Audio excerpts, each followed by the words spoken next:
Hey kids, you're listening to the internet's wettest podcast about video games, consoles, and pancakes. The SML Podcast. Prepare for the SML Podcast.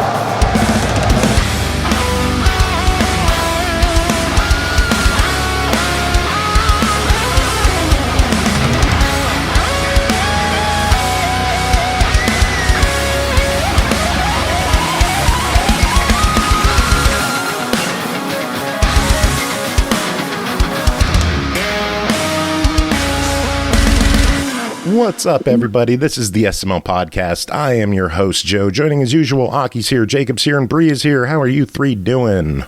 Yay! I'm doing decent. I'm potentially sick. Yay! Oh no! Again? Yeah.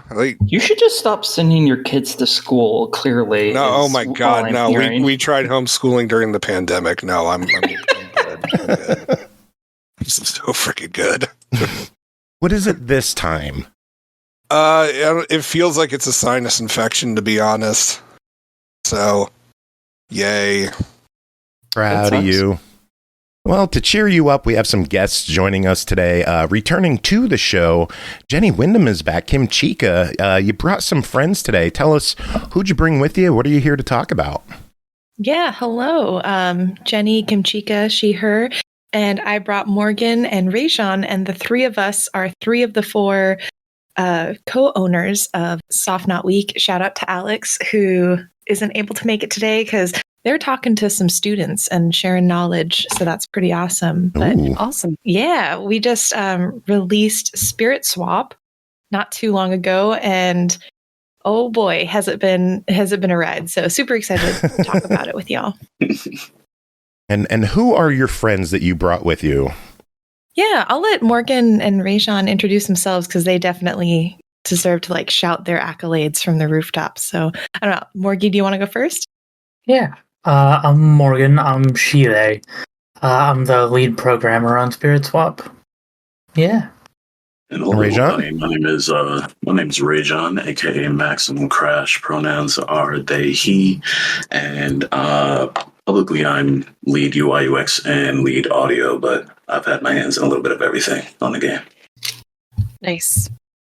Very cool. And for the people who don't know what Spirit Swap is, give us the elevator pitch. What is this game? Oh man. And you can't just say it's greatness, even though that's true. We need more information. Jenny, you want to take it away? Yeah, I'll get us started and then you all can fill in, because I think what I love about the game is it can be a variety of things. It can be chill or unchill. At its core, the mechanics are puzzle action inspired by games like Tetris Attack, Panel de Pon, Pokemon Puzzle League. So if you are a puzzle gamer, this is something you should definitely check out.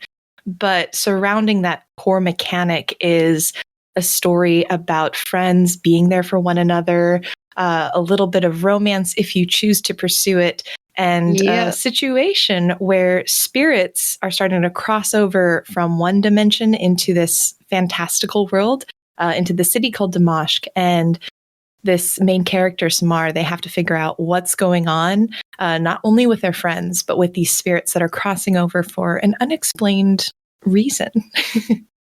But yeah, very colorful, very cute. I don't know. What would you like to add, you two? Absolutely. I'll be honest, I'm super lazy. It's in the title. Just being funny.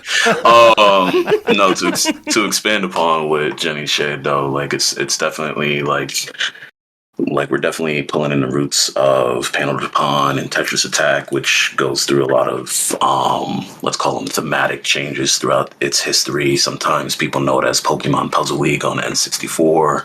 Some people know it as Planet Puzzle League on Nintendo DS, and a couple of other iterations, especially in the indie space, where we're kind of trying to bring the forefront and quality of the things that we love, both thematically as a group of really queer and really outward folk in what is now a radical time, to be ourselves, really just combining that with everything we love, including the people that we love and how that's expanded upon the universe and the characters. Also, sorry. I'm sorry, go ahead. No, just the VN part of it is also a bit of a dating sim. You go out, hang out with your friends, you might even be able to date them. And you can date all of them at once because we do not have time to start the game over 8 different times. So real. I thank you for that. Hockey, did you date everyone? Obviously. I mean, was that really a question you had? Come on now.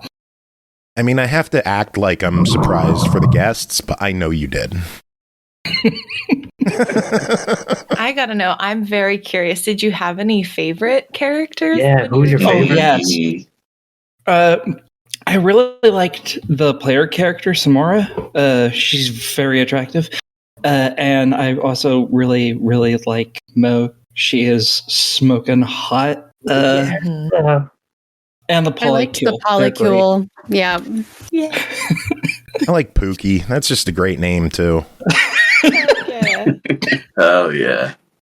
No, big claps for all the choices here.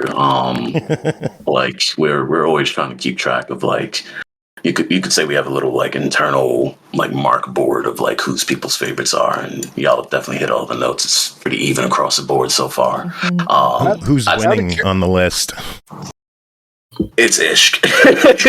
It's Ishk right now. It's hard. Like, it's pretty spread out, but I think it's mostly Ishk. Mm-hmm.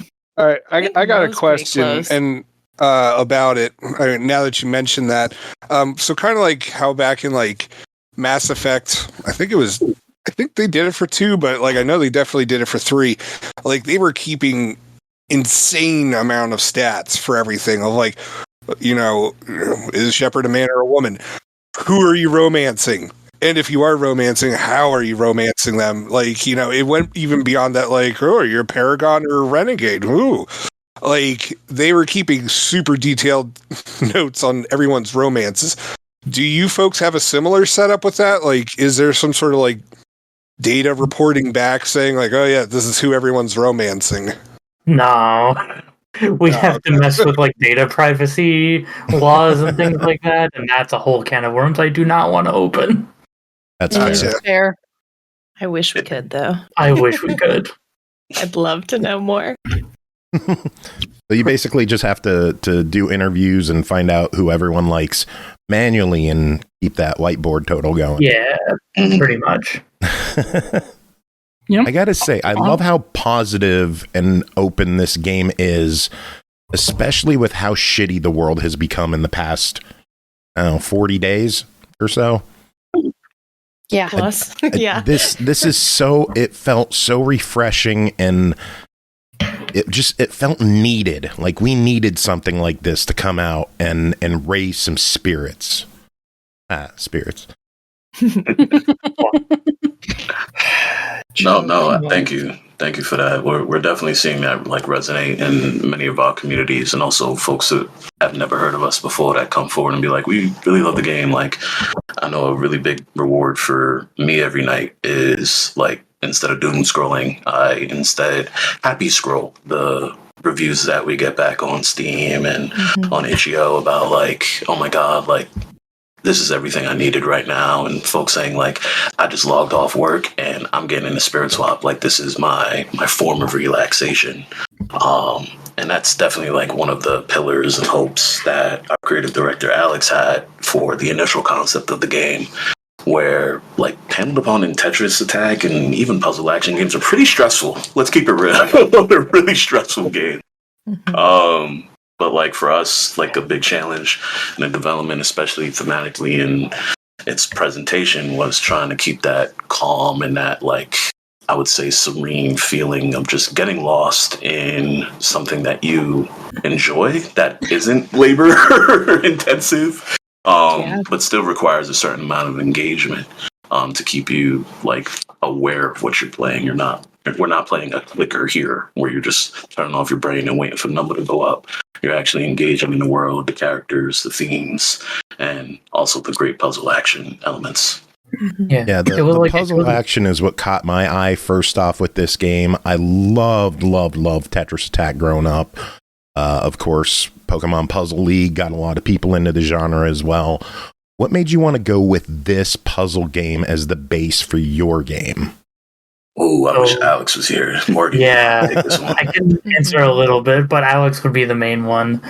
But Panel de Pon was just their favorite game for years and years. Drops too, right? Yeah, and then they were playing Sailor Moon drops on their phone for a while, and the servers got brought down for that. They started shutting it down, and I kind of like half joked to them, "Hey, I bet I could just make us a little match 3 game," and then kind of snowballed from there. When did development on this start? Oh, geez. 5 or 6 years ago at this point? Yeah, it was like 2019? 8. Something. It was just before COVID happened, yeah. Yeah. And how did COVID affect development of the game? You started as roommates, correct? Yeah. Did it affect the development, or was everything just done literally in-house? So we all work remote. We don't have like a central office that we work in. So it wasn't too much of a change. And then as we like grew a bit, as we did the Kickstarter, as we like hired some contractors to like do art and things like that, then COVID didn't affect it too much. We were still it was just kind of a thing to get us through quarantine for that first year or so. Mm-hmm. Yeah, I remember because I joined a little bit later. I joined right before the Kickstarter, actually. And I think it was this really nice way to sort of like have a project that was fun. And while it was still like inside and at our desk, it was just something that took my mind off of things on the outside. I think the biggest challenge probably was like, while most of us were Pacific time, I know Rejon was East Coast. So that was probably the biggest challenge, right. Especially in the early days, was like making sure that we tried to like communicate so that Rejon was, because I think they were the person that far away that we were like consistently trying to communicate with. And so that was a little bit challenging at first, but now they're also... Rejon was East Coast for a while. Yeah, now they're here, so yeah. Where on the East Coast were you based? Go ahead. Well, I'm originally from New York, so I gotta rep the Bronx, and I gotta rep Mount Vernon everywhere I go. But no, I was stationed in Massachusetts, over like Framingham, about 20 minutes out from Boston. Bri, what were you gonna say? Sorry, I jumped in there. Oh no, it's fine. I was gonna ask how was the quick Kickstarter experience for you all? Like you had a lot of backers I saw in the credits. Was that like a good experience? My goodness. Oh man. So I think this is a little bit like personally different for each of us on the team, because like for most of the backers on that list, like it's folks from like each of our separate communities, and also folks that may have been following us individually as developers or as like community people for a long time. And for me personally, like that list is filled with people from my hometown, people that I grew up with, or people that have been playing my own games before Soft Now Week for a long time. And for me, it's, at least personally, it's the most anybody has ever showed up for anything that I was at least working on. I don't know, Jenny. That's got to be a good feeling. Oh, it's lovely. But also a lot of weight and responsibility with these are people that are, close to my heart, that are from poor communities, like living off food stamps, living off of SNAP. Folks that I know that were going through it, that showed up for us to show out. And it was very critical, at least for myself, to like show up for these people in ways that mattered. I don't know, Jenny, Morgan. Yeah, the Kickstarter, it was such a whirlwind, and I definitely agree with what Rejon said. I think the biggest feeling I remember coming away with is just how incredible it was to see all of our communities come together to like hype us up and really tangibly, like not just say like, oh, we're excited for your game, but like the number is there. Like people really believed in us and wanted us to succeed. And like, it was so incredibly humbling. And I also echo that sense of responsibility. Like one of the main goals, like other than let's get the game out just at all that I know I've talked with the team about is we just wanted to make sure the Kickstarter backers who supported us from the start were happy when they finally got the game like in their hands. So the Kickstarter was like an incredible bolster, and like honestly, it lifted our spirits quite a bit. Good. But like, I think, yeah, it also, I think going in, like, there's a lot of times where I was like, I don't know if I ever will do a Kickstarter again, because you do feel that responsibility. And I think especially with us creating a game that's for an audience that doesn't often see themselves in games, it felt even more significant because of that. And so like, it was the constant thought that I know I had throughout development was like, I just really don't want to disappoint the people who backed us.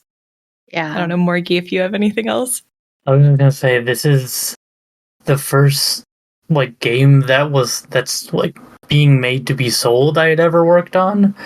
So like combining all the people supporting us with that, and it's like, oh god, there's so much pressure on me all of a sudden. Oh god, you killed it though, Morgie. You did so good. Thank you. Yeah, the end result is fantastic. I'm just having so much fun with the puzzle elements to it. It feels so good to have a game like this back on current gen. Joe, question for you. Yeah. Have you played the story yet? Because I know last time we talked, you had basically just been playing Endless and stuff. I've just been spending so much time on Endless. We listen and we don't judge. It's okay. Yeah. I got partially through the story, and then we just got like a flood of review games in the past week. I haven't been able to play shit lately. So I'm a horrible person, but I'm looking at the Kickstarter, and I'm really mad I didn't see the Kickstarter because those shirts are awesome. Oh, yeah. Yeah. The hoodie and T-shirt that was. Yeah. What other kind of cool items did you have in the Kickstarter for people to pay for and contribute for? Had that little cassette player pin with the spirits on it. We had like a shaker charm. It was like a kind of a model of the board, basically, with the spirits inside it. And you could like shake it around and they move, and you had Samar over top of it. Nice. We had fridge magnets. And that little art print, I think. that was everything. Yeah. Yeah, stickers. I think we had some sticker sheets that went out as well. Speaking of merch. Oh, go ahead. Just a small note for anyone listening thinking about doing a Kickstarter. The main reason I would reconsider a Kickstarter is doing clothing merch. I think that's probably the biggest, like, I don't know if I would ever do that again. Super cool. But oh my gosh, the logistics were much more. Yeah. So just as a heads up to anyone who may be thinking about it, worth it. Very cool, but also just be ready. Yeah. Getting into what you do in the future. Yeah. Nothing with sizes. Nothing with sizes. Nothing with sizes. Pookie plush for the sequel. Oh my god. Nothing that goes in a washing machine. Yeah, nothing that goes in a washing machine. Did Froggo get enough bids pre-orders to get made? I think we're over 50%, just over. Okay. So if anyone's listening, please go to Makeship and order Froggo. It's so cute. It is so cute. Yeah, we need 200, and we're about just over halfway there. So we're hoping we can squeak by because we got an extra week of promo. Oh, good.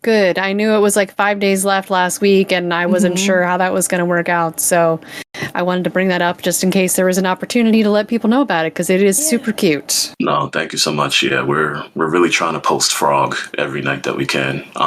Take that with what you will, listeners. But I am showing on our Blue Sky right now. Hell yeah, let's go. Thank you for posting Frog with us. And I'm one of the people who's already tried to order it, so. Thank you. I just posted right now about that frog is awesome. Thank you for telling me about it, because I'm gonna order one tonight and hope that that it happens. Thank you. No, thank you. It's Thank so you. cute. It is so fucking cute. There have been a lot of parents that we've seen, especially like when we were sharing the game during PAX West back in 2023, where they were like, listen, I love this game. I would love to play it with my kids, but the ish titties are just like flying. Like, can we do anything about that? And we're like, you know what? No. And we'll figure something out. So for the parents that are listening, get the Froggo plush. This is for you and your kids. Yeah. You can just pull the frog plush up on the screen in front of Ishk titties. It's fine. Yeah, exactly. I want to find a way to put titties in the show title, but I don't think that would work well. I mean, it's not like we're getting monetized anyways. It's true, fine. true. I mean, last week the show was Pizzle. Yeah, true. That's not too horrible. Titties. A tale of two titties, Morky. Yeah, Joe, we have to use that. That's perfect. Yeah, I'm writing that down. Let's go. But yeah, Joe's here for the gameplay, obviously. I was here for cute people and dating sims. I am the person who does all the visual novels for the most part and all the dating sims and shit. So I was very much there for the story.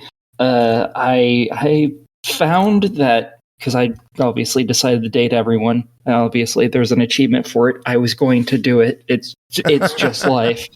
And, you know, I found even ones that I wasn't particularly interested in, like, personally, I was not for the himbo. I found, though, while going through the dates, that all of them that I wasn't particularly really there for ended up growing on me really quickly. So whoever was the one who wrote most of the dating stuff, superb. It was amazing. I ended up liking pretty much everyone. Alex. Oh my gosh, yeah, that was Alex, definitely the lead there. And then we had like a lot of help. We had a variety of contractors who each took on characters and also like added their voices to each character. So that's really, really great to hear. And that's the goal, right? It's like you don't have to want to date everyone, but like we hope that everyone feels relatable or that you connect with them in some way, even if you don't want to date them. So happy. Yeah, by the time I got to the swap mates with everyone, I was fully there for all of them at that point. So, like, they were fantastic. Carnage just joined chat right as we were talking about titties. So welcome in, Carnage. How are you doing tonight?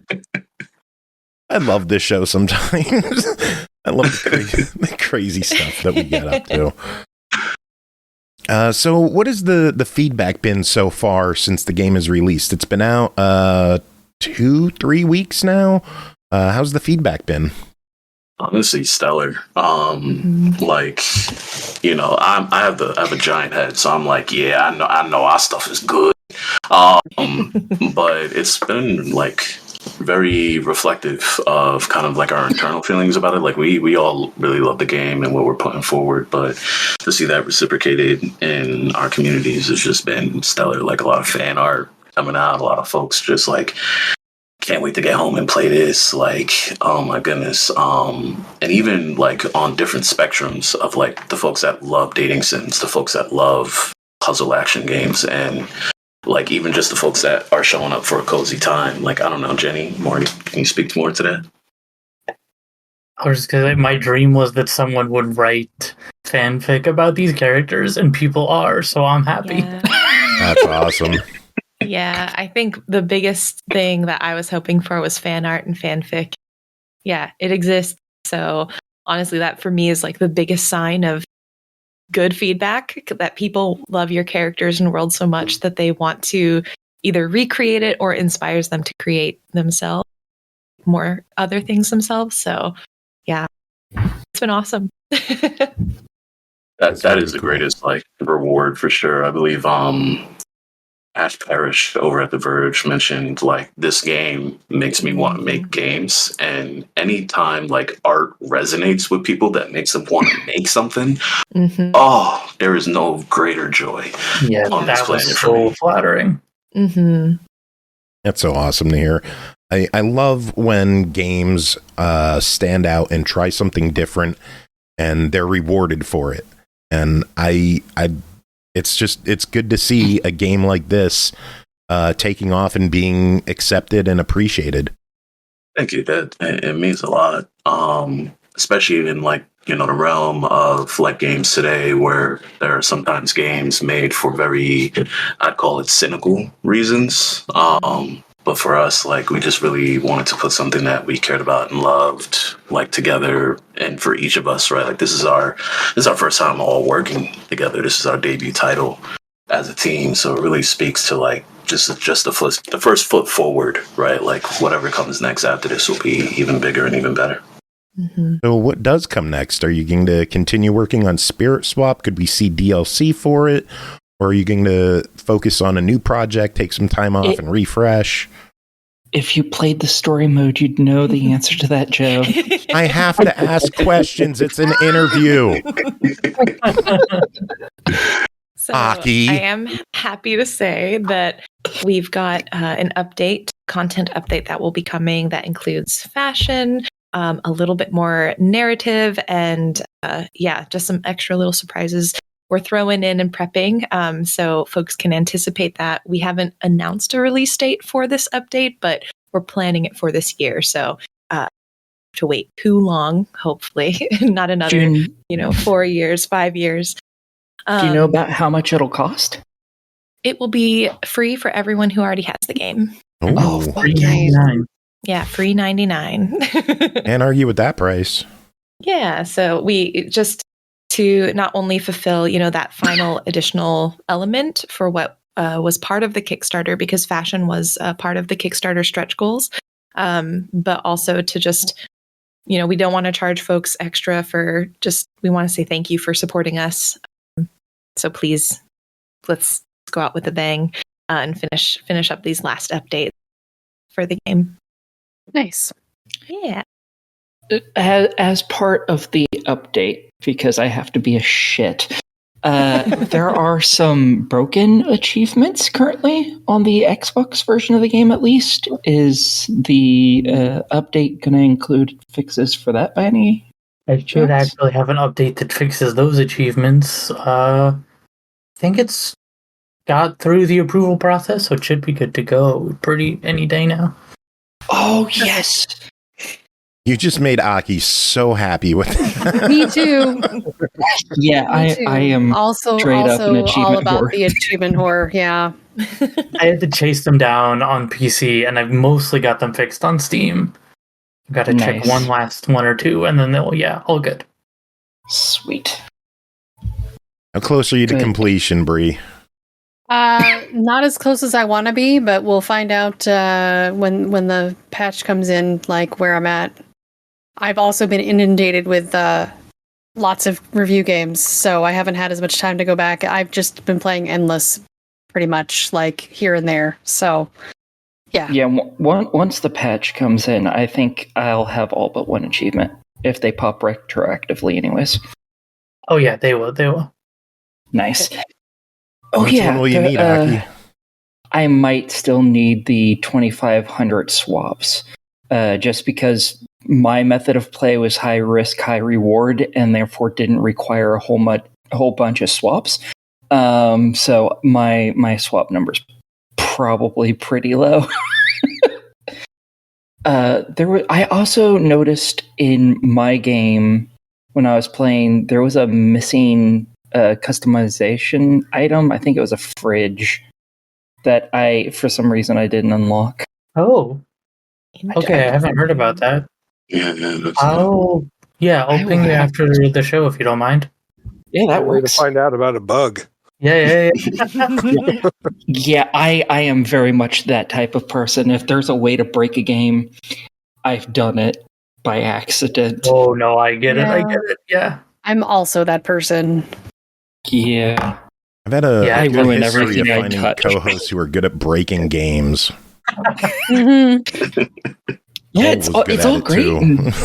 Yeah, it's all great until it breaks the game in such a way that I can't play it anymore, which has happened a couple times on the show too. So, you know, I'm just great at that. It's my superpower. But also, we love to see games succeed, and we just want to share what we find so that it's a good experience for everybody else.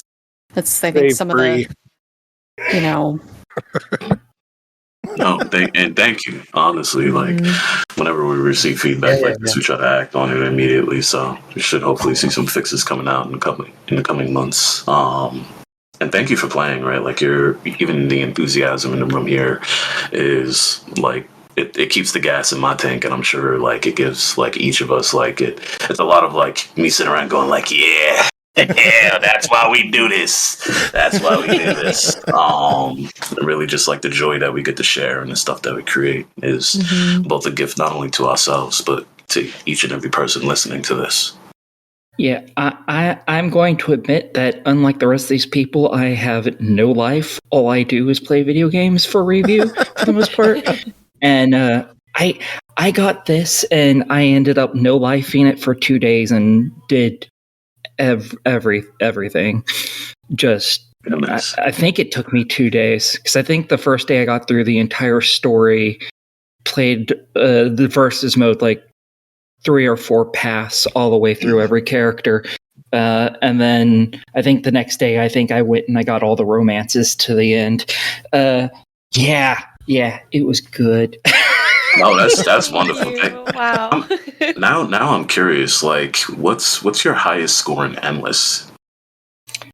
I played it on easy, and my very first playthrough I got well over what the achievement required. I think the achievement required 5 million, or was it 7 million? Yeah, 5 million. 5 million. Okay, I think on my very first game I got 7.8 million, I think. And nice. And that was the first thing I did in the entire game. That was before I understood any of the rules or how the powers worked or anything, and I got that. That's fantastic. Heck yeah. I really like puzzle games.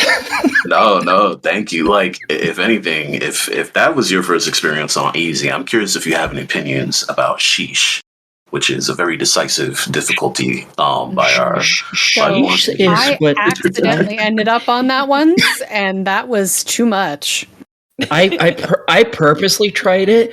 And I call Sheesh bullshit mode because I can't even I can get one match by the time I've lost that mode because it's so fast.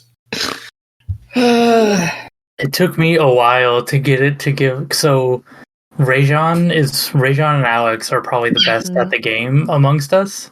Mm-hmm. And it took me a while to be able to get the AI to give them a fight.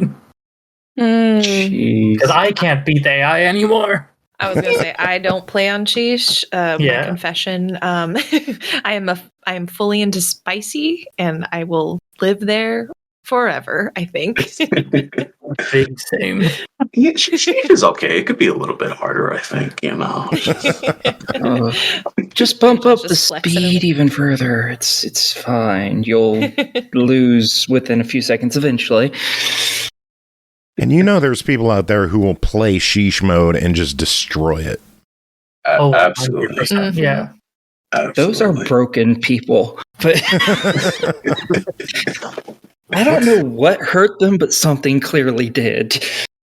What's the most impressive replay you've seen in the game, either from watching people play or videos online? What's some of the craziest play you've seen? Oh, goodness. There was a Twitch stream, and I can't believe I'm blanking on their names, but I believe it was a couple that were playing like on Spicy together in versus. They were only playing versus, and I believe Alex and I were just watching asynchronously going, yeah, we're probably gonna have to nerf that spell. And we were just in chat, like we just hop in chat and like support as many streamers playing the games as possible whenever we have the time to. And we were like, hey, we're some of the developers. Thank you so much for playing. They're like, oh my God, thanks for playing. And then we looked at their win count. We were like, oh my God, like y'all are going bat for bat, playing on spicy, and just seeing like the connectivity of like folks being competitive with each other. Like, I almost got you. Oh my God, I almost got you. And then like somebody triggering a spell at the right time. It's just like, oh, like that's exactly what we were chasing in a design. Whenever the spells like act as a comeback mechanic, it really just tickles me. How many friendships do you think have ended because of the versus mode on this game? Honestly, that's a great question. I don't know. Not enough. not enough. I think it's a more enemies to lovers kind of situation that's occurring. I would say. This isn't Monopoly. This is fine. Yeah, I was going to say, this isn't like Monopoly or Overcooked. I do think this is enemies to lovers vibe for sure. Yeah, on a scale of like co-op to like Dokapon Kingdom, we want to be like a solid 5. Because Joe's been asking about what y'all have seen, what's the highest chain you guys have seen? Oh, from other players, I think the highest I've seen is probably an 8 from other players. Internally, we got a couple of Easter eggs in some of the chains. I'll be humble about it. I promise, Jenny and Morgan. No, brag. Do it. Oh, okay. Well, pushing my glasses up. Personally, the max chain I've hit is 25. And then, but that's because I'm a freak for this stuff. So there is a couple of Easter eggs if you hit certain numbers of chains, like I believe 9 or 10. We have like a internal love for Jenny. Jenny is like we call her the boss. So sometimes we also call her a genius, play on her name. So there is Genius Cascade, which is the reward for hitting 10 and up. But if you hit 9 exactly, it'll say Genius with a J. And that's just showing some love to Jenny there. That's awesome. Someday I'll be good enough to get it. What's the highest we've gotten, you guys, since we I think all of us have played it for review. What's the highest we've gotten? I've gotten a 16. Oh wow! Ooh. It was purely by luck. It's not that I'm good at the game. When I say I do high risk, high reward, I boost them all the way to where they're right next to the top, and then I try to make one that's horizontal on the bottom and hope that it gives me a whole bunch of stuff and wipe the board. Yeah, that's a pro strat. That's a pro strat. Yeah, that is the way to do it. Yeah. Also, that is how I started the game. Yeah. Also, I believe we have Alex in the room. I have Alex in the room. They just got home. Hello. Hey. Nice to meet y'all. Sorry, don't let me interrupt you. That's all good. Welcome in. How are you? I'm pretty good. Thank you for doing this. Sorry, you don't have to catch me up. I was just... No, I wanted to introduce you because we were talking about you earlier. Talking about the writing and things like that. Oh. I love the writing. Oh, thank God. It wasn't anything bad. Yeah, I mentioned how even lots of the characters that I wasn't really there for at first, because they just weren't my type, by going through the dating aspect of them, they all really grew on me, and I ended up liking all of them at the end and was fully there for that romance. So glad. That makes me really happy. I will pass that praise along to our writers, because a lot of people collaborated on making it a fun and authentic experience, and also a really self-indulgent experience. That's what we wanted. You succeeded, that's for sure. Yeah. It was fantastic. Oh. Is there anything that you would want to say about the game with your time working on it? Me? You? Yeah. It was a dream come true. I got to put all of my friends, OCs and ideal selves into the game and make them kiss. And I got to write all of my cringe, very heartfelt dreams. And I got to put into it a lot of my culture and my friends' culture.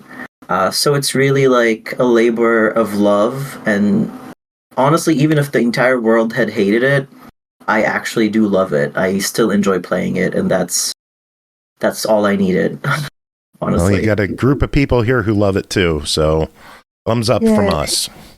Thank you. I just thought of another question, and you might be the perfect person to answer that. Is the food that's mentioned in the game real food? Because every time they talked about the food, I got so hungry. Yes, it all sounded so good. It is. It's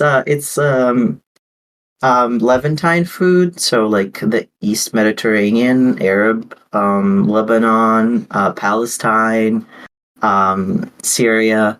It's the food that I grew up with, and I really wanted to share it. So I'm glad. Yeah, no, you should look into it and find all of those food. I bet there's a place near you that does knafe.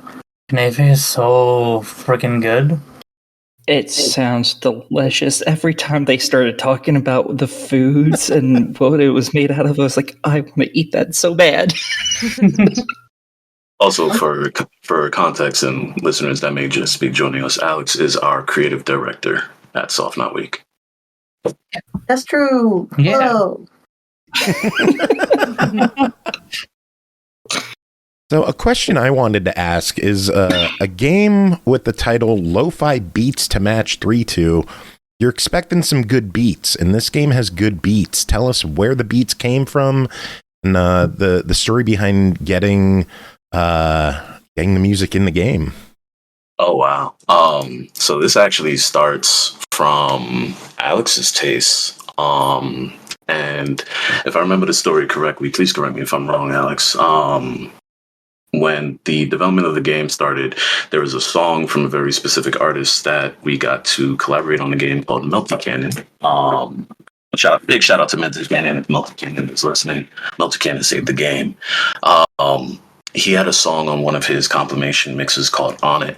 And that song was used in the early prototypes of the game. It's how I became introduced to Zach from an audio perspective. And honestly, Zach's sound is very popularly known in very like lo-fi hip-hop circles.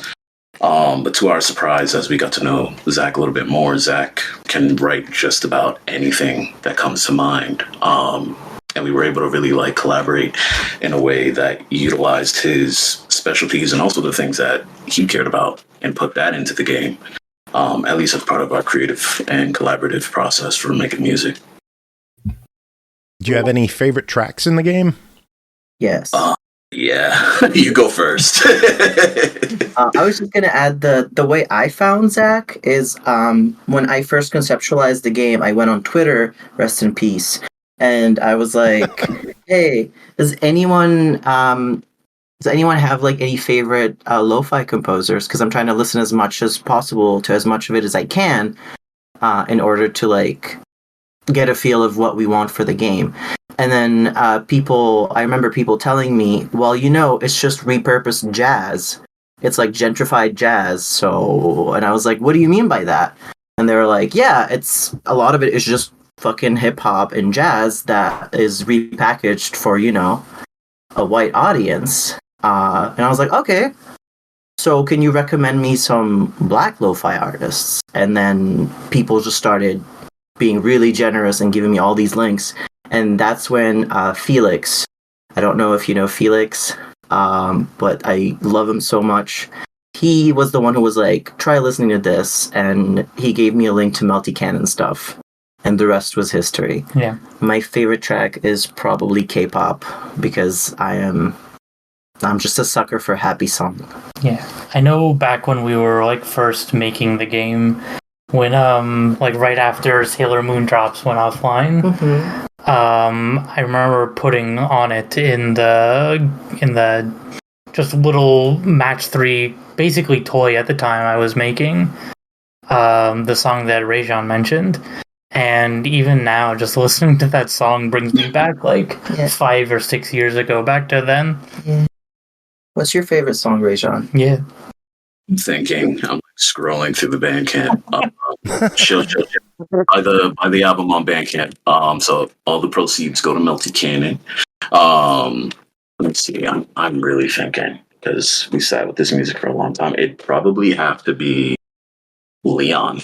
Daft Pop. Daft Pop is up there. Because I remember that being probably the first song that Zach and I really hit a stride on and figured out like how we wanted to handle the kind of like chill and romantic and visual novel moments combined with the competitive moments, and then also like trying to shape the music in a way that worked for the gameplay experience. Because I'm not sure if anybody remembers Panel Dapon's music, but like when it gets really stressful, it gets really annoying.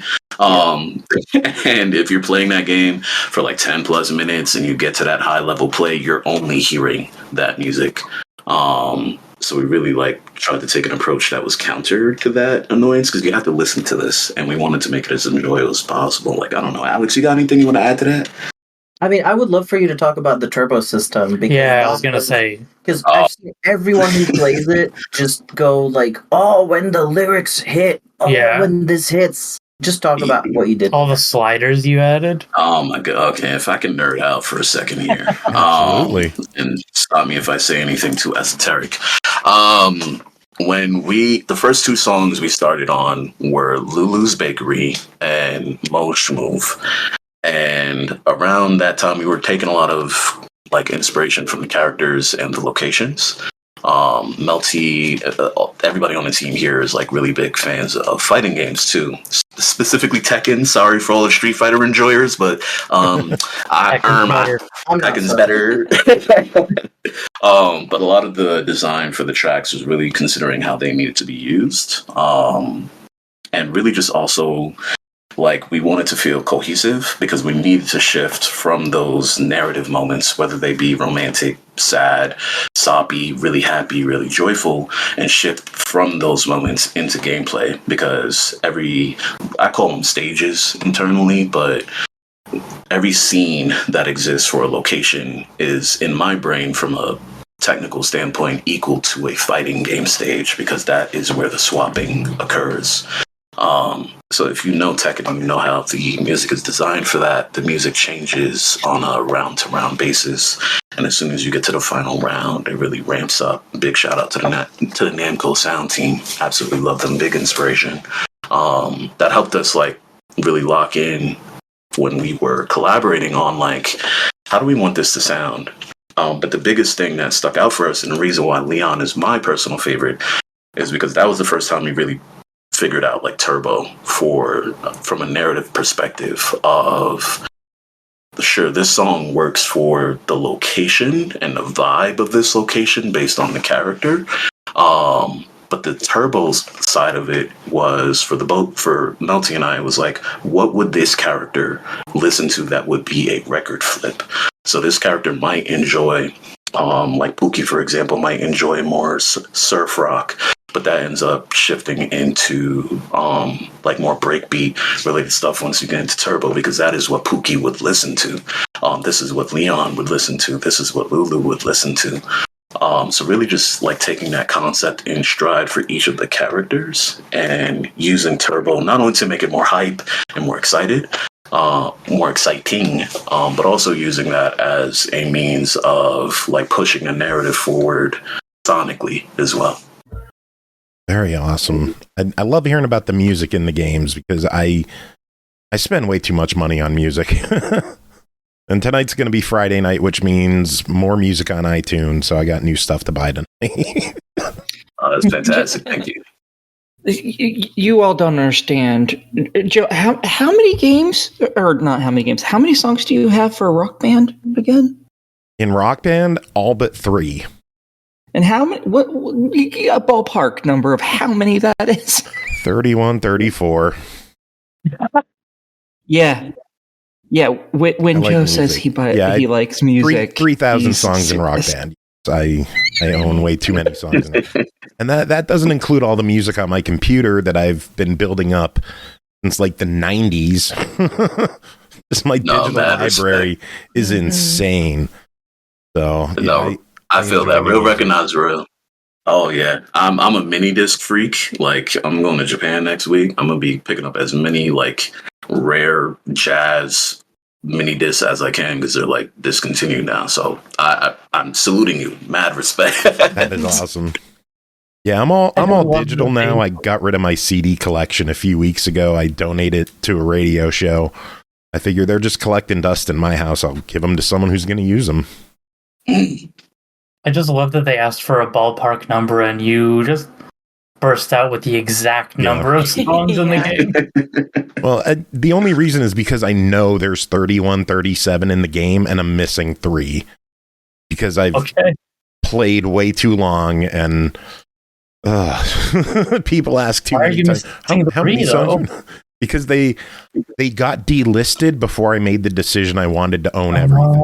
No. Yeah. One is World Turning by Fleetwood Mac, which is kind of boring, so I don't miss it.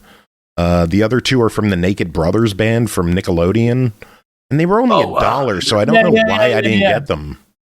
They were only $1. Why didn't I buy them? I don't know.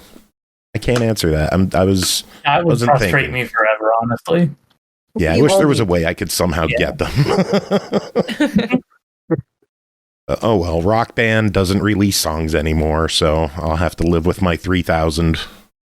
Poor me, I guess.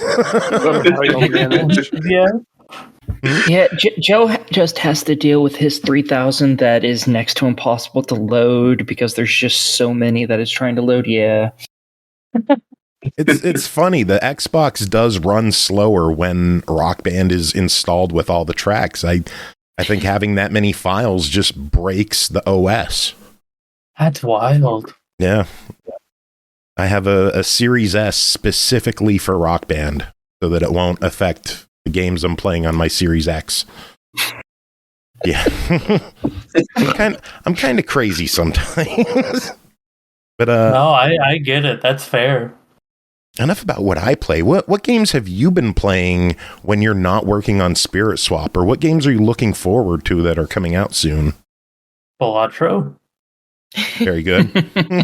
Whole team. So much Balatro. It's an internal meme. Like we just be like, yo, I got Balatro on my phone. You got Balatro on your phone? Yeah. Oh, like yeah, I got Balatro on my phone. How many people are playing Balatro right now during the interview? I'm not. No, I guess to give a shout out to a game I'm playing a lot right now probably has to be. Goodness, I am embarrassingly looking at my Steam backlog. Well, don't we all? Part of me is playing Metaphor Fantasio, but my mom told me to stop playing until she comes back because she wants to see the rest of the story. Nice. But big shout out to probably has to go to Victory Heat Rally. Victory Heat Rally. I have not heard of that one. I'm assuming that's a racing game? Yeah, I'm a sucker for racing games. It's a great arcade racing game. Oh, it looks really good. I like the visuals on it. That one looks nice. That's going on a wish list. I just finished Sorry We're Closed, and that was awesome. Highly recommend if you haven't played it. I reviewed it. Oh, yeah. It was great. It was amazing. I can't stop thinking about it, honestly. And then right now, I'm actually just going through as many Steam Next Fest demos as possible because the Steam Next Fest is happening. So that's been taking up most of my attention. And then Rusty's Retirement is like, it runs on my computer consistently. Any demos in particular that you think we should look into? Just so I know what I should be looking at here. Yeah. I mean, oh gosh, there's so many. I think there's there's almost 3,000 this time around. And that's why I asked this question. Oh, because I cannot go through 3,000. No, that's too many. I really enjoyed Solar Punk. Their demo was really cute. Despelote. I think that's how you pronounce it. Apologies if not. And then what else? I'm like I've been feverishly playing demos, so it's hard because like trying to cram them in before they get removed. Trust me, I understand. I understand that very well. I wish Andy was here. He loves downloading as many demos as he can just to try everything. Yeah, I'm sure he's played a few that you have. My tradition is the first day of Steam Next Fest, I will go through and just throughout the day scroll through all of the demos, which takes an absurdly long time, and I'll like download everything that will fit onto my computer and gradually like try and knock it down. So the week of Steam Next Fest, my computer is always so slow because it's just like chock full of demos.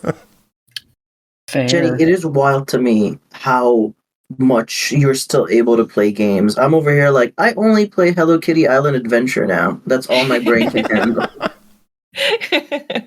Okay, but Hello Kitty Island Adventure is really good. It is really good. Yeah, I'm a huge fan of Disney Dreamlight Valley, so I totally understand that. I've never played that. Is it fun? I mean, I've only been playing it since launch, so okay. He's addicted. I guess so. He won't shut up about it. He has segments on the show about it. Oh, like, I have to time him because he'll go long. Whatever. That was once. That was once, and it was like their developer direct thing. Whatever. No, that's the time when he started making you go shorter, but that's because you went long multiple times for him. Whatever, I don't answer to you. Yeah. The one I'm looking forward to is Monster Hunter? Monster Hunter Wild. Yeah, Monster Hunter tomorrow is going to be really fun. I'm hearing a lot of good about that one. Yeah, same. I'm excited. They got rid of the Monster Hunter language, though.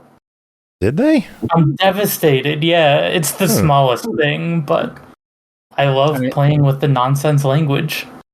I didn't even know they had a nonsense language. Well, now you do. Interesting. Now I need to go find it and see if it's something that can be learned. Yeah, Are you going to come on the show next week and talk to us in Monster Hunter? It is me, so maybe. That is a distinct possibility. I remember a few months ago someone trying to like properly decipher Monster Hunter language or something. Like make it into an actual language. Ooh, I love when people do stuff like that. Me too. That's crazy. And I'm looking it up. Of course you are. Oh, anyway, I know we've been chatting for quite a while. Is there anything about the game any of you wanted to talk about that we didn't bring up? I wasn't here for it. Do you like it? Oh, we love it. We love it. Oh, yay. If we didn't like it, I don't think we'd have gone an hour chatting. Probably would have been like 15 minutes. And I've been like, yeah, y'all got it. That would have been very awkward. Yeah. How do you like the game? It's fucking terrible. Why are you here? It really sucks. Guys, we're here to talk about your crap game. An hour of berating us. Yeah. Oh my gosh. I could never I do don't want to that. do that now. Oh no. Just find a I'm a bad shitty person. game and invite them on. Yeah. No. Oh, that'd be awful. That would be so mean, yeah. I feel There bad. is that one person who makes PlayStation games. Oh, bad Gilson ones B. that want to play. Pontus. Yeah, let's get him on and just No. shit on him the whole time. How would we even contact him? He keeps blocking and unblocking us on Twitter. Oh, he's... Yeah, he'll block us and then send us his new game to review. I don't know if you're familiar with Gilson B. Pontus. He puts out PlayStation games like every year, a new one. They're all asset flips. They're all awful. Never heard of them. No idea. Your life is better. They're not knowing. something you. They're not something you can classify as a game. I mean, yes, they are. No, What did you say his name was? Gilson B. Pontus. I didn't say it was going to be a good game, but like you can still classify it as a game. I don't know about that. I mean, he does clearly because he's somehow making at least enough money off of this to make a new game. But I know years ago they got into it with is it Stephanie Sterling, Jim Sterling? I'm not familiar with Jim they go Stephanie by these Sterling. days. Jim's all right. Yeah, they got into it with them, and that was a shit storm. So yeah, I kind of want to see this guy's games now. I'm not gonna buy them, no, but I want to watch a video about these. Well, here's what you do in the game. You walk for a very long time in one direction to an enemy, and then you die in one hit, and you start that all back over again. Oh, that sounds awful. It's performance art. Play it, don't you? She wants to play it. You're not wrong. Oh God, no!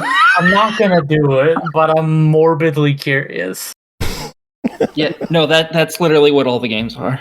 It's you walk a long distance, you die in a hit, and you get reset. And if somehow you manage to win that fight, usually it sends you on another walk, or it just stops there because it didn't expect you to actually beat them. It sounds like Dark Souls for assholes. Yeah, basically. Okay. Dark Souls by an asshole. Yeah. yeah, the guy's company is LGS Productions. Of my gaping butthole. We just got raided. Lloyd, thank you for raiding us. Welcome in, everyone. We were chatting with the fine team behind Spirit Swap, Lofi Beats to match 3-2. Yeah, Gills and B. Pontus, LGS Productions. That's a LGS dumpster Productions. fire. Their only production is dog shit. Their newest Nothing game but appears to be quality Shinobi the Warlord from last year. So I don't know if that's still on the PlayStation Store, but if it is, go do something you'll regret, I guess. Does Sega know that they lost on the Shinobi Wars? Like, I don't know. The less time we speak about him, the better. Tell us more about Spirit Swap. Yeah, I was going to say, Cleanse the palate. You're on Xbox, you're on Steam, you've got Steam Deck verification now, which is I think is a great game to play on handheld. You're on Mac, I think I saw on Blue Sky for all 5 users. That was a comical little post there. We work on Linux if you use Proton. Hey, kids. For all the 5 people on Linux. Okay. Anything else you're on? Any other platforms in the future? That's everything. Can't speak to that at the moment, but that's all the platforms right now. We'll definitely keep y'all posted as soon as we have any news. Sounds good. Hey, Jenny. Mm-hmm. Can we talk about Frog Plushie? We already did. Okay, cool. Yeah, we can talk about it more. We can talk about it again. Yeah. Yeah. Froggo. Froggo. Please, we want him to be real so bad. He's got a fat booty. Morgan, you can't. Like, what if I say that? I don't know. We already talked about titties, so You're late. you missed the titty talk. Oh, yeah. Was there anything else you guys wanted to chat about? Thank you for having us on. Yeah, thank you so much. Really, being so thoughtful and engaging with the games. Though, what I really loved hearing from you all was how differently you all played it. That's always really, really cool because we designed the game to have these different modes for people to engage with it differently. So that's just really cool to hear the variety of ways you all experience the game. Do you think that you might, at some point, make the versus mode online?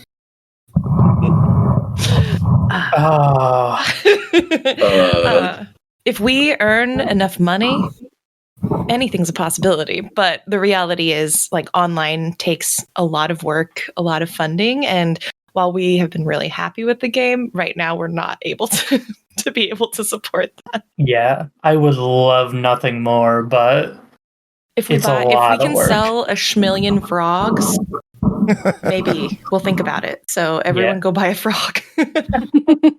However, if you're looking for an added way to play Steam Remote or Steam Remote Play or Parsec are great ways to play with people online. Yeah, we have tested the game with both of those, I believe. Mm-hmm. Very cool. I'll have to buy it on Steam. Yay. Oh, well, I want to thank all 4 of you for coming on and chatting with us. One more time, give us the sales pitch on what the game is, where it's available, how much it is, how people keep up to date with all of you. Give us all the info. Alex, did you want to give this pitch because you didn't get a chance to start? Sure. Elevator pitch, Spirit Swap is a gay ass, trans ass, POC ass, but everyone's invited party. You match 3, you chill out, you can get into romantic relationships with all of your friends without the mess. So it's a really nice way to just kind of play with that.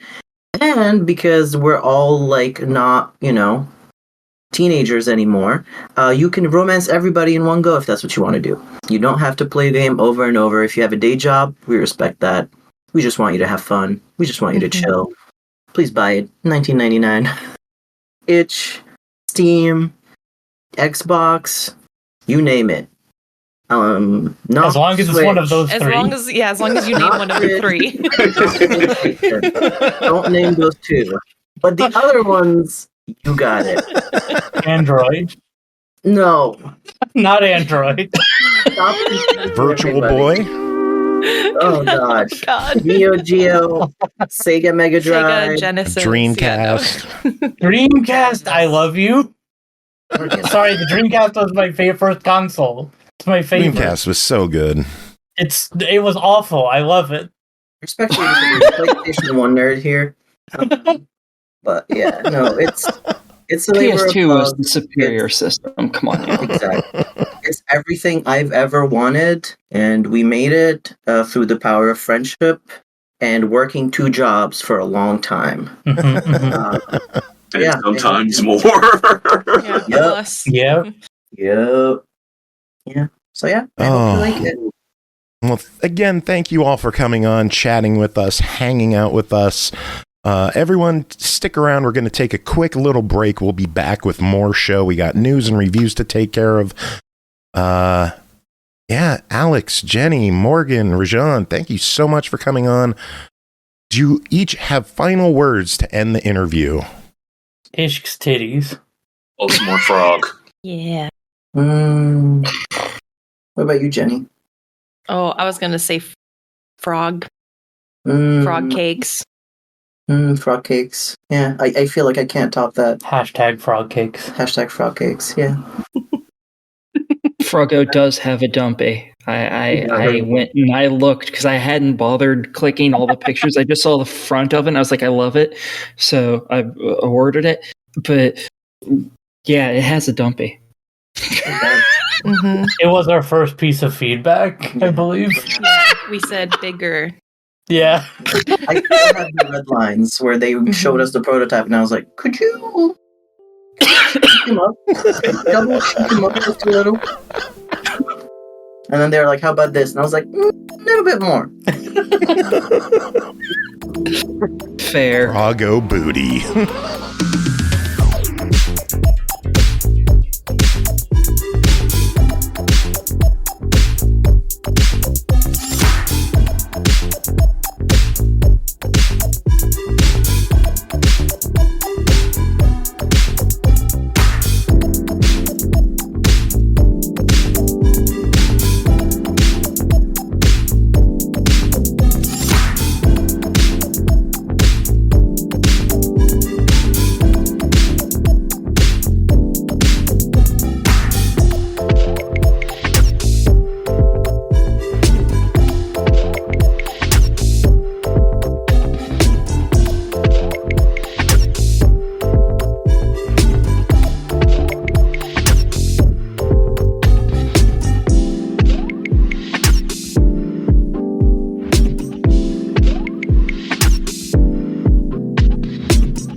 Welcome back, everyone. Thanks for sticking around. Another huge thanks to the team at Soft Knot Week for coming on, chatting about Spirit Swap with us. We got more show to go. We got news to talk about. Y'all ready for news? Let's do it. Char. I think the big news of the week is the Warner Brothers news. They shut down Player First Games, who did Multiverses, WB San Diego, and the shocker is they closed down Monolith Productions, the developers of Shadows of War and Shadows of Mordor. Yep. And then the Wonder Woman game that they were working on, gone. Scrapped. That really upsets me. I think they were working on it for like 7 years. Yeah, pretty totally shitty news. I fucking hate what Warner Brothers has become. Like, because there's also talk about them just selling off Warner Brothers games as well, and it's like, you fucks who would just buy don't it? know what the fuck you're doing. Who would buy it at this point? Well, I mean, you'd be fair. I think it would also depend on like what IP comes with it. Yeah, like Harry Potter. They're not just going to hand over Harry Potter to it, but like, like Mortal Kombat. Theoretically, I mean that's not going to be as big of a draw as Harry Potter. Like, who realistically could buy it though? Like, what companies are still around that could acquire something the size of Warner Brothers games? The only realistic thought I could think of is Microsoft, and I don't know if I want Microsoft buying more studios. Yeah. Then again, if they do buy more studios, they've committed to multi-platform now. So maybe they're the safest. Because if Sony buys them, Mortal Kombat will never show up on Xbox again. Yeah. Microsoft has officially delayed Fable to next year. I forgot that was even a thing at this point. Yeah. I remember that first trailer and it looked really funny. And then nothing. Yeah. The talk is that they're delaying it for technical issues. A lot of people are thinking that they're delaying it to prep a PS5 release. So I guess we'll find out.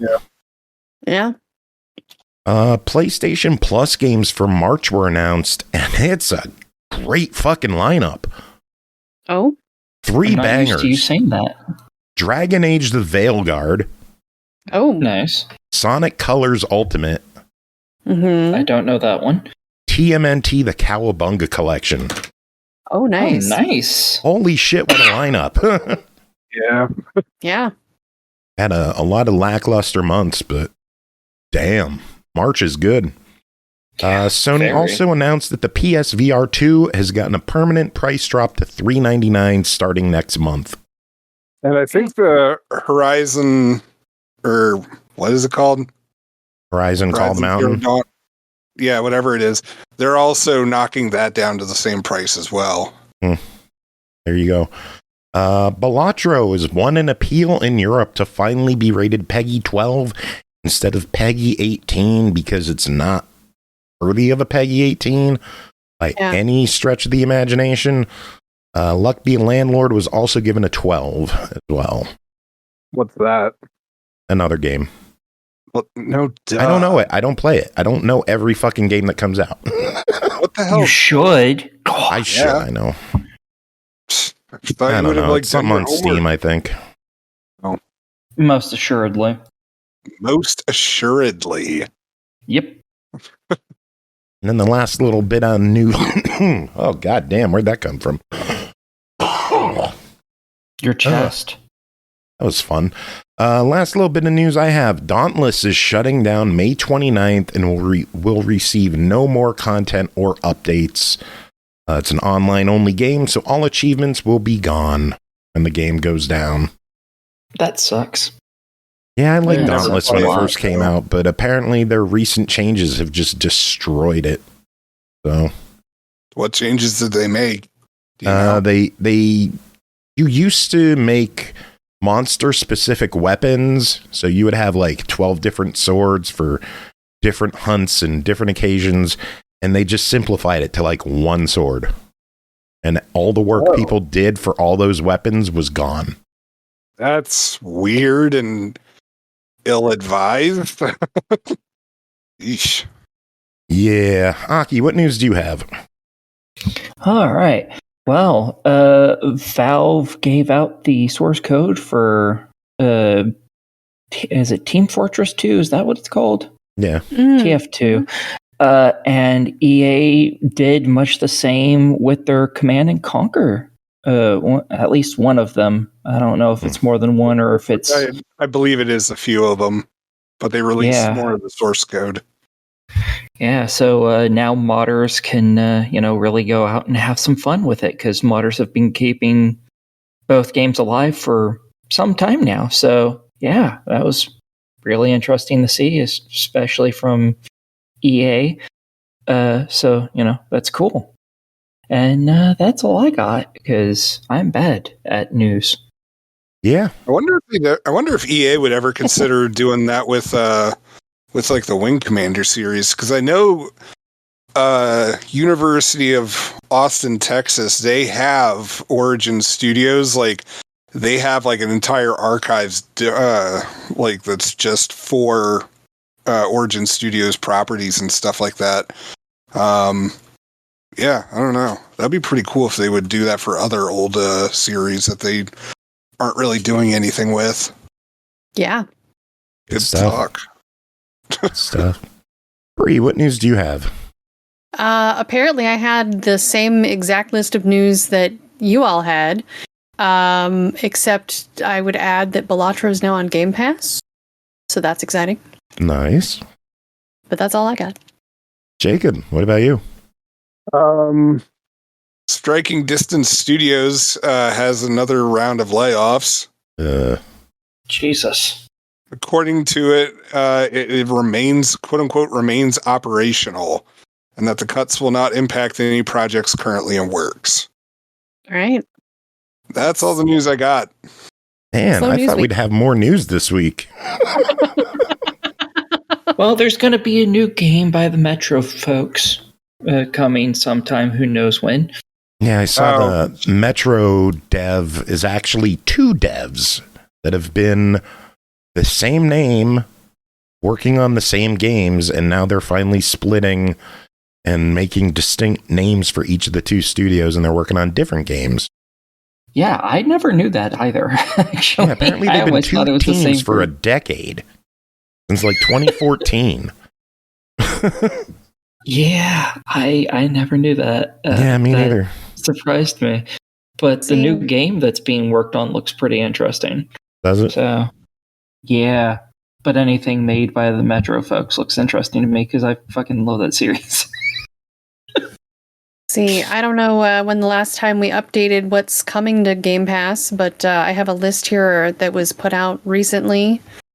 33 Immortals is coming. Yes. Blueprints is coming. Yes. Buckshot Roulette. Descenders next. Echo Weaver. Ultimate Sheep Raccoon. Moonlighter 2. Revenge of the Savage Planet. Tanuki Pond's Summer, and Tempopo. I'm not gonna lie, you could have just made up that entire list of games, and I would have had no idea. Yes, so much of that just sounds like made up bullshit. Idea.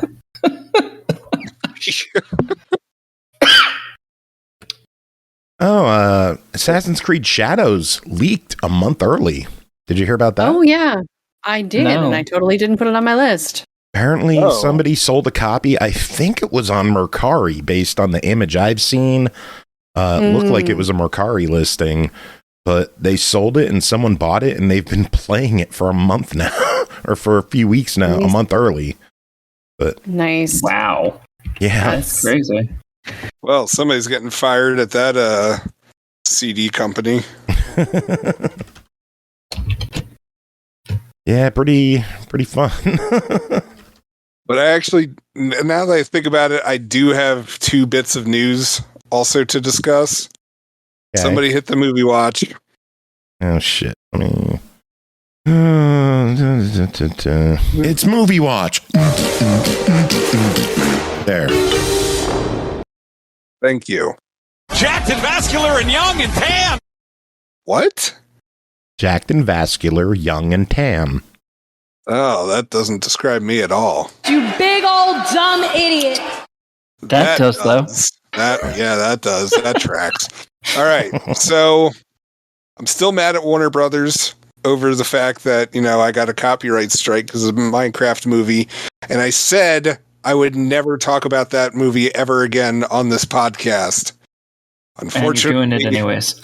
I'm doing it because I am in this film crew Facebook group that is filled with all sorts of people within the film industry, retire, like some of them are retired and like they just share like a lot of stories and photos and all this other kind of stuff. And somebody put the call out because they knew a kid who is dying of cancer. He's got I think he has like less than a month left, and he's a huge Minecraft fan. And the doctors were like, he's not gonna make it to be able to see the movie. And so they put the call out to find out if anybody could get in touch with Warner Brothers to see about screening this movie for the kid early. And within a day, Jared Hess, the director of it, was just like, yeah, totally, it's on board. Like, I'm on board with this. Let's make this happen. And the kid is getting a screening this weekend. Nice. That's nice. So yeah. Feel good. Yay. You got one, Warner Brothers. Not again. Yay! Anyway, other news. The latest DLC and Star Path for Disney Dreamlight Valley has dropped with Aladdin and Jasmine. I need you to fuck off, sir. Too bad. What? So anyway, the new Star Path is relaxation themed. There's a capybara that's in like a towel and a pineapple on its head. It's kind of dumb, whatever. But yeah, the new DLC is pretty fun. Yeah, I'm looking forward to adding them. Aside from my own actions, what did I do to deserve this?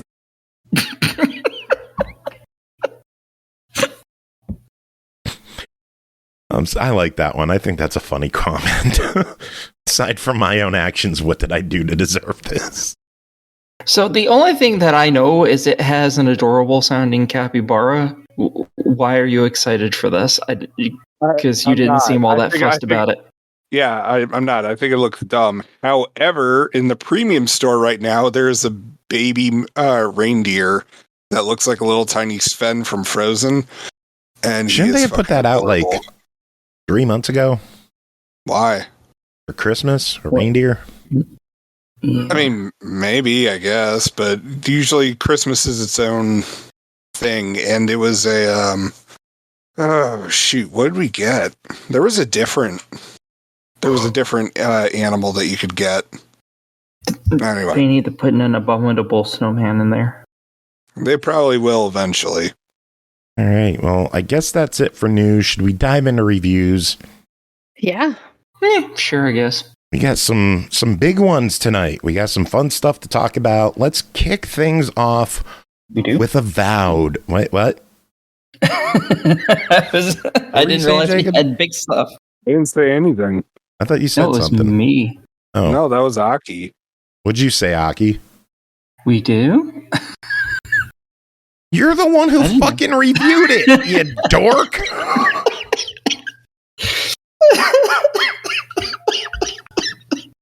You dumbasses. Getting a lot of use out of the soundboard tonight. I am. Yes. We do? Gee, what do you think your game is, Aki? You don't think that's a big one? Nah, not really.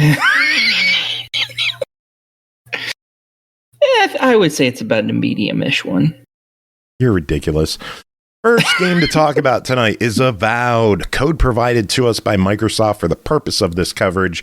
Developed by Obsidian Entertainment, published by Xbox Game Studios, released February 18th on Xbox Series X and S and PC for $69.99. Welcome to the living lands, a mysterious island filled with adventure and danger.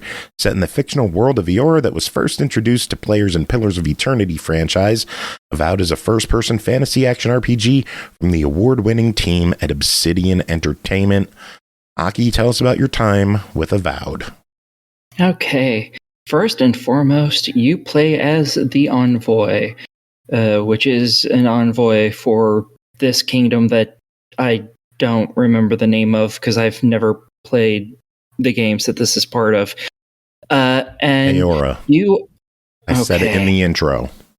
Yeah, I forgot just that quick, and I've already forgotten it now, and you just said it.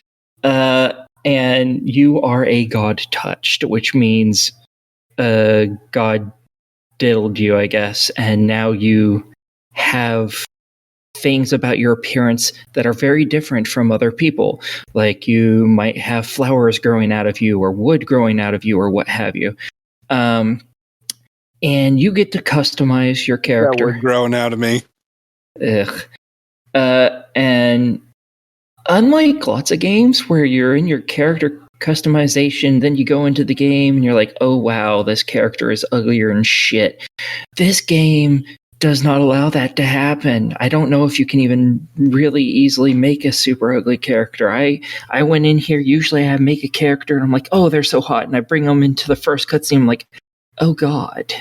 But in this one, I made them, I was like, damn, she's gorgeous, and I brought her out there and I was like, damn, she's gorgeous. So it is very, very easy to make just the sexiest thing on the planet in this game. Which is great. And yeah, you go there and you're there to try and find this weird disease and stop it from growing, because it seems to be something that is spreading across the lands, and the kingdom you're from doesn't want it to spread to them, and they will set everything on fire to stop it if need be. And basically what it does is it makes you go insane and attack everyone around you, and also grows mushrooms out of you that are possibly damaging to people around them. And yeah, you're there to wipe this shit out. And while you're here, you finally start to hear the gods speaking to you, something that most god touched immediately they know exactly who they've been diddled by. You, for some reason, did not, and now you're starting to hear the voice of maybe a god. And yeah, it is all about you just exploring this brand new world and trying to find the soul rot and get rid of it. And yeah, you end up fighting lots of big monsters, like giant spiders, for instance. You don't like spiders? Those. No, I really don't. You don't like killing spiders? No, I don't want nothing. I have arachnophobia. I fucking hate looking at them. And there's no arachnophobia toggle for this. Every time I look at them, it...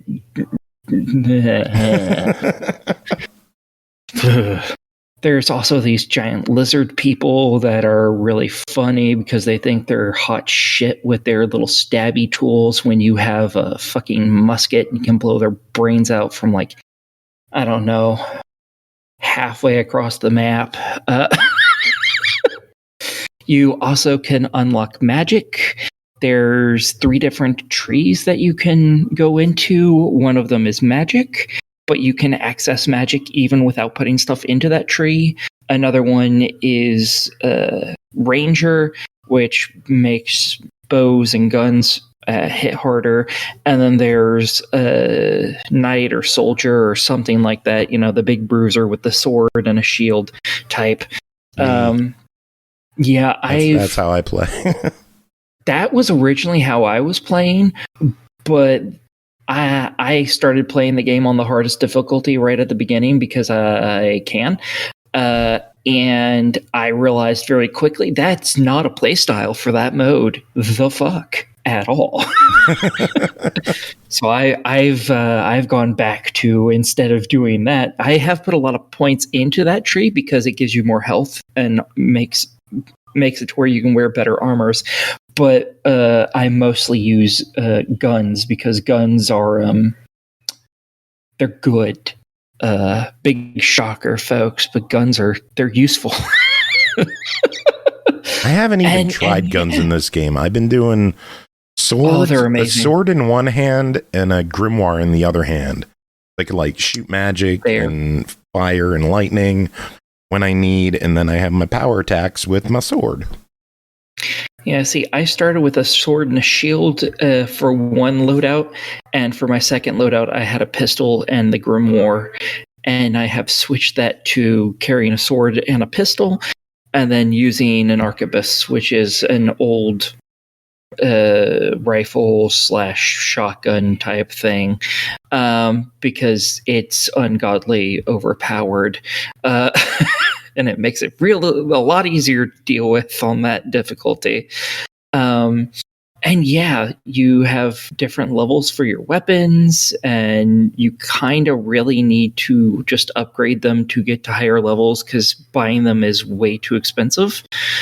Items are finite in the game, so are enemies. So once you've cleared an area out of enemies, if you save and go back there later, it's still empty, which on one hand is good because it clears areas up for you to go looking around, but on the other hand, now you're not getting, because they're not respawning, you can't get more resources, which there is a sore lack of in this game, or get more experience, which I just want because I'm me.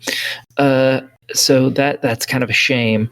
Combat's really easy. You can unlock things like parrying, all your shields take a certain amount of damage and then also reduce the amount of damage you take. You got a whole bunch of different melee weapons, from axes to hammers, swords, great swords, all that fun shit. And then you have, simple styled pistols and rifles and magic wands or grimoires for your ranged attacks. The cool thing about magic is it is used not just for combat. Sometimes, for instance, you'll find a ledge that you need to get onto, but there's a whole bunch of water in between you and it is way higher than what you can do from swimming. You can't climb onto it. So you just freeze the fucking water and you run across it like a badass. Or, there's brambles in the way blocking a path. So you just set them on fire because, again, you're a badass. You also get AI allies. You can bring 2 out of the 4 of them with you at a time. I have currently only actually unlocked the first one because I do everything before I do main quest stuff, which is probably not how you should play this game, but I can't stop doing that. So I'm playing the game wrong. No, you're not. You're playing it the way you want to play. There's no wrong way to play this. That's what I love about this game. You could do whatever you want in this game. Go where you want. You might get fucked up if you go somewhere too early.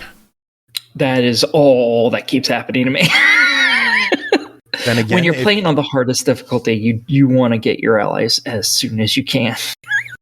And again, if you go somewhere later in the game and realize, I forgot something back in the first map, you travel back there and everything's super easy now. You're just one-shotting spiders. Yeah, beetles and lizards. It's pretty great because there is fast travel in this, which is nice. The distances are kind of far in between the different ones, sadly. I think they're a lot closer than in a lot of games. Like I they played a lot of New World Eternum, and the fast travel areas in that were super far apart.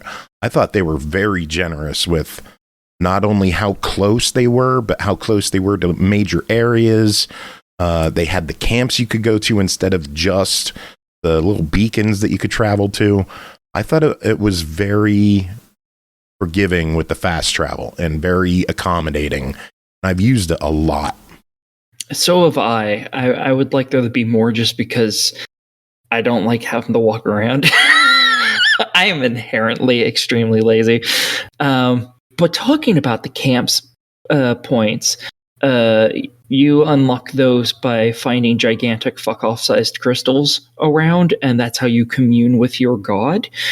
And you can build a giant camp around it.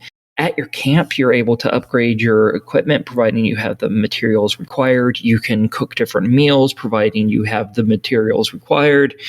And you can also switch outfits for your characters, for the AIs, not for yourself.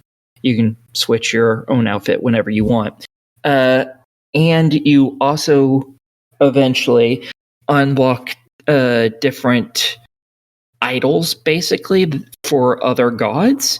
And those give you little bonuses while you're playing the game. And those get upgraded by finding little random items around the map. I've almost filled up one, and I only have one idol so far, but I know there's at least 4 of them. You can only activate one idol at a time, and when you're looking at it, it'll actually tell you what all you get based on what level it's upgraded to. So obviously, if it's not fully upgraded, you can't see what all it does, but for I think it has 6 upgrades for it, and you get 6 or 8 abilities or something. Lots of them are like, when you heal an ally, they get some of their special meter back or something like that. It's not, game-breakingly awesome, but it is very useful stuff. And there's lots of side quests you can do, from taking on bounties, which is fun, especially when you shoot a bitch in the face, to finding cartographers around, or at least what's left of them after something caved their head in. And, just little simple things. There are also side quests where you can talk yourself out of committing grievous acts of violence, which there's an achievement for. I'm not going to get that because I don't want to talk my way out of grievous amounts of violence. I want to talk myself into it every chance I get, because I need those levels. And that's a whole mechanic right there. Is, you can go in, you can deal with people by just deciding, you know what, I don't feel like talking with you, I'm just going to shoot you now. Or you can actually talk with them and resolve it peacefully.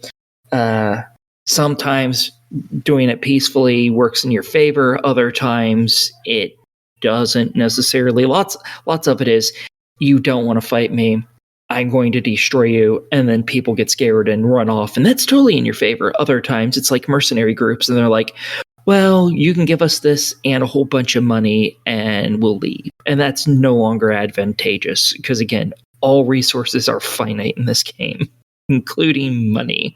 So I will say, like, the upgrading resources, they severely need more of. The enchanting ingredients, I think that you get way too much. Like, I enchanted 1 weapon in this game. That's it.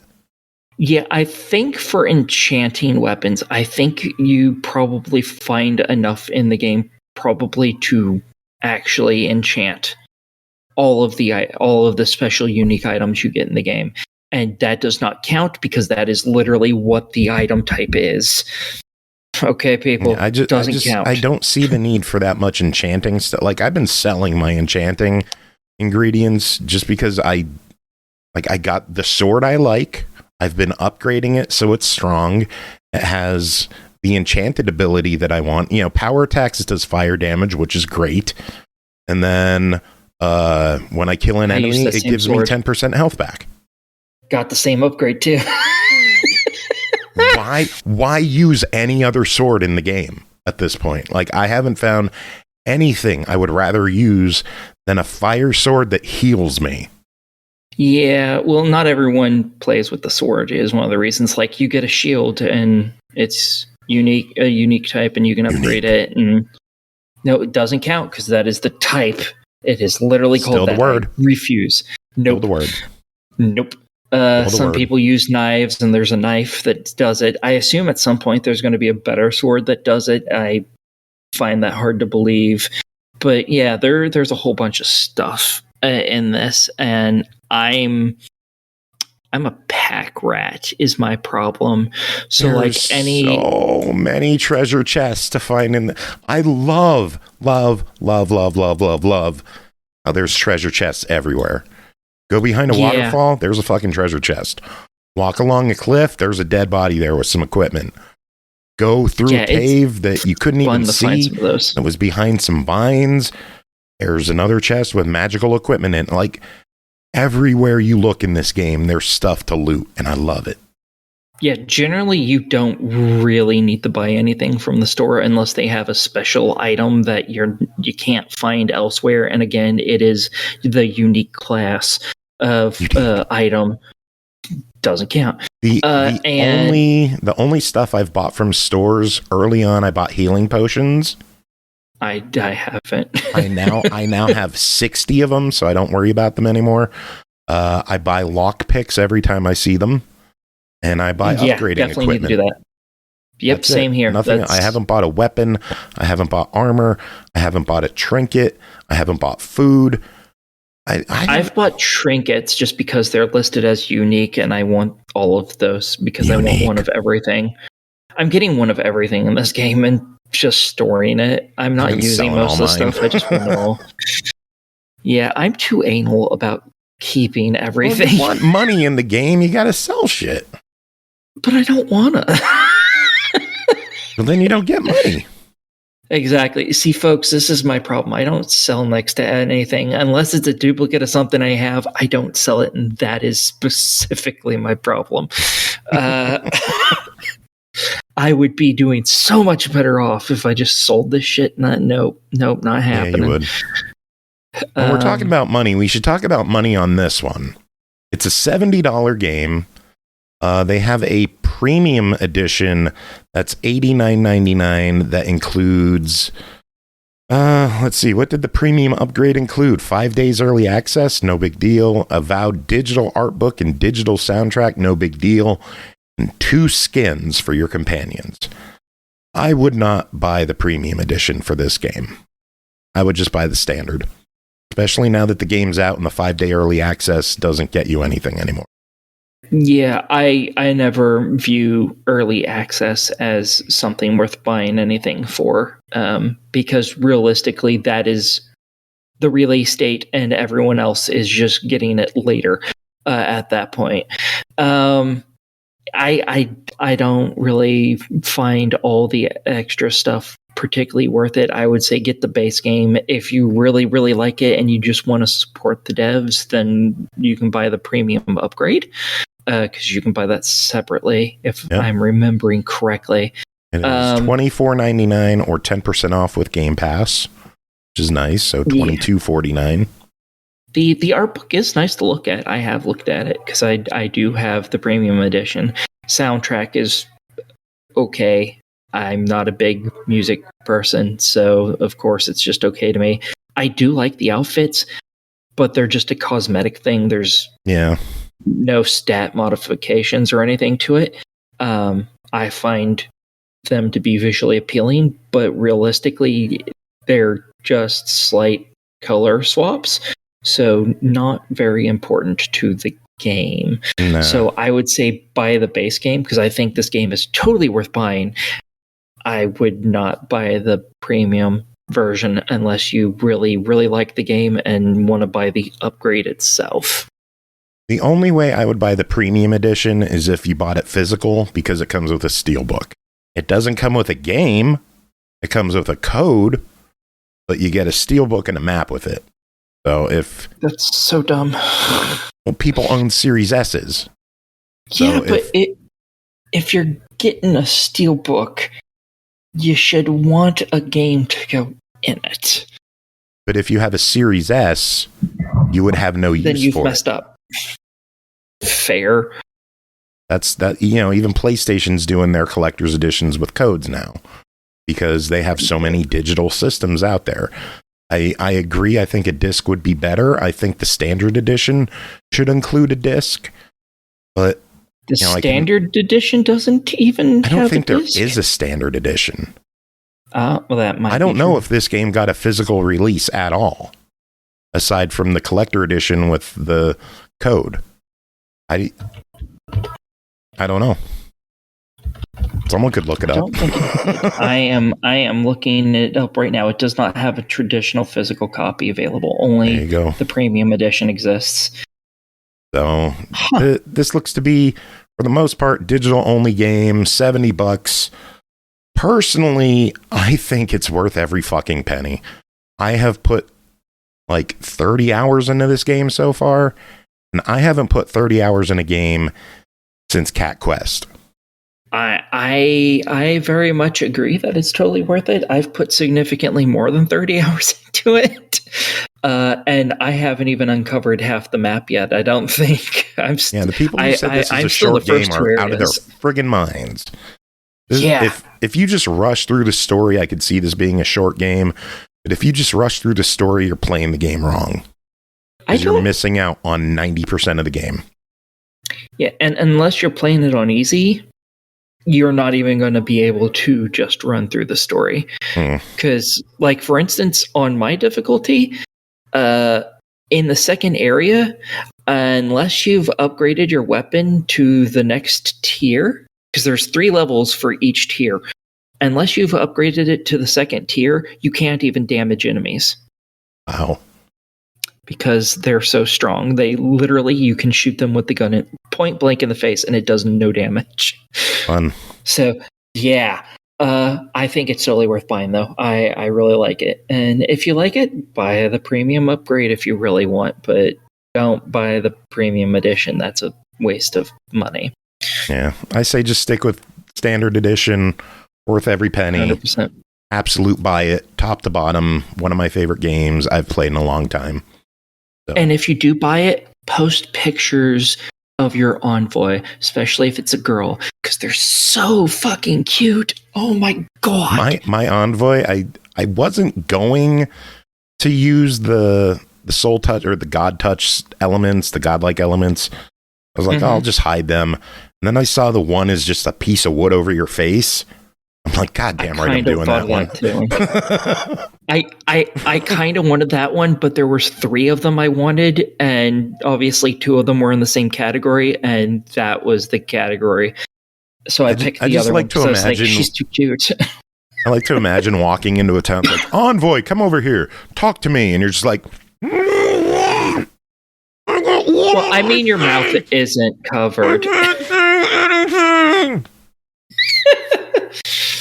Yeah, it's really cool. I like them. I thought there was a bunch of really cute stuff that you could add to your character.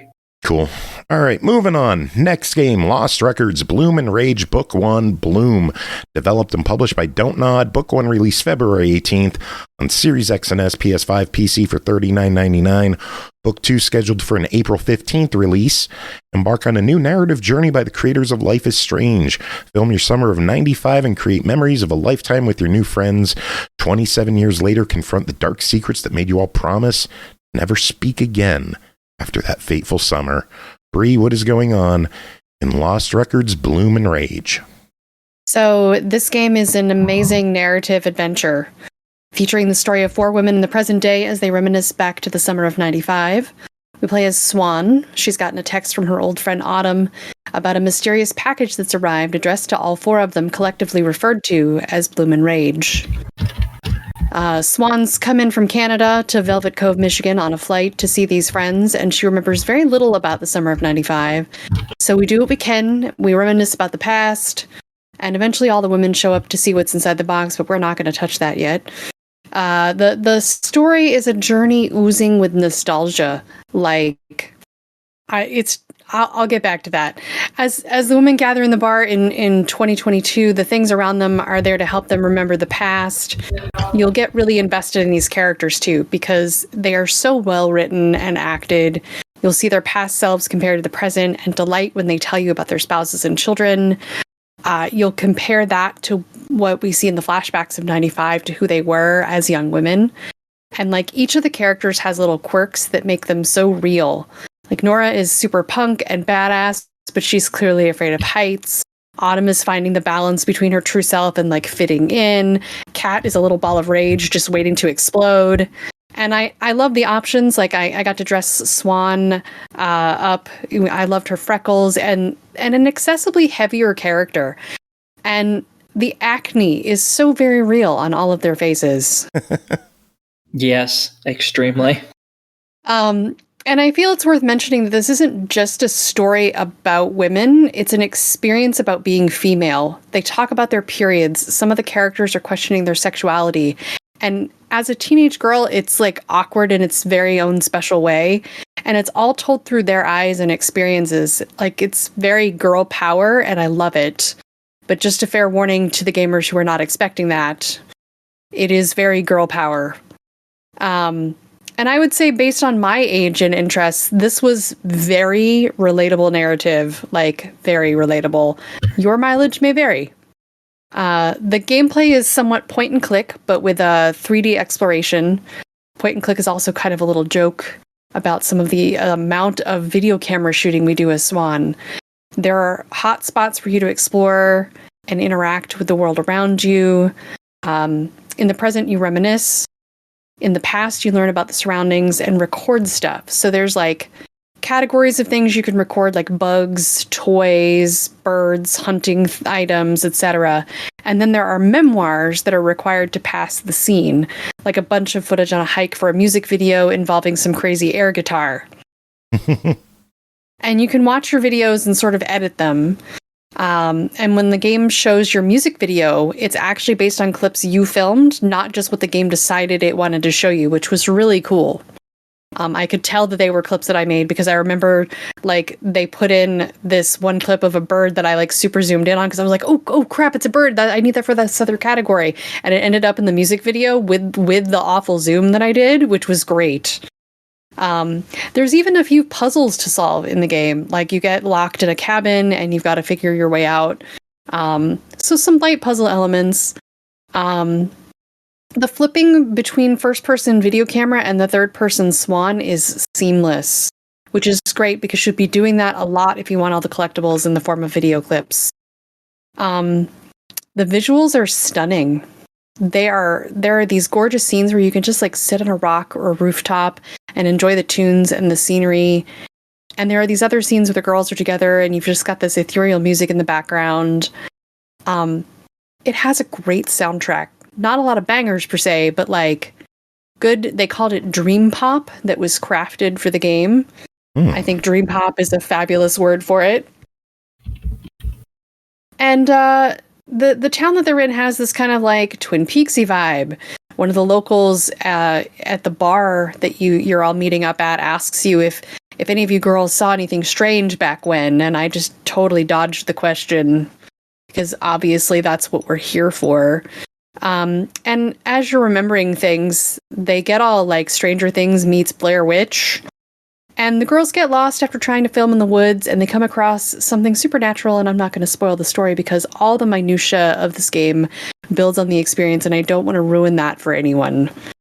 I will ruin this, though, and this is some of the nostalgia stuff. There was a stereogram, like the magic eye pictures in the game, and you can totally see it. I was amazed that it worked on screen, and it was pretty cool. And there's just tons of those. Oh, really? Well, it wasn't a sailboat. It was totally a deer. It's a schooner. Schooner is a sailboat, stupid head. But yeah, there's tons of nostalgic things to find. You're going to see references to movies and bands. Like at the very beginning, you have to like go find your not Blockbuster, but like Movie Palace, I think, or something like that. Rental of The Dark Crystal. And a lot of the references you'll see to like TV shows like the X-Files and things, but they don't like come quite out and name them, or bands, and just different movies and things that are that nostalgia thing. And there is a Vortex Club reference to Life is Strange, so I thought that was pretty cool. I would also mention that this game is rated mature, and there are depictions of underage drinking and smoking. So, if you're looking at this for a teenager, just be aware that there are some some mature themes and things going on in the game. Let's touch on some features of the game. There's not a ton of accessibility settings, but you can remap the controller and invert axes. The game auto-saves. You can toggle trigger warnings. When you have dialogue that comes up on the screen, you have a timer for the dialogue. And then additionally,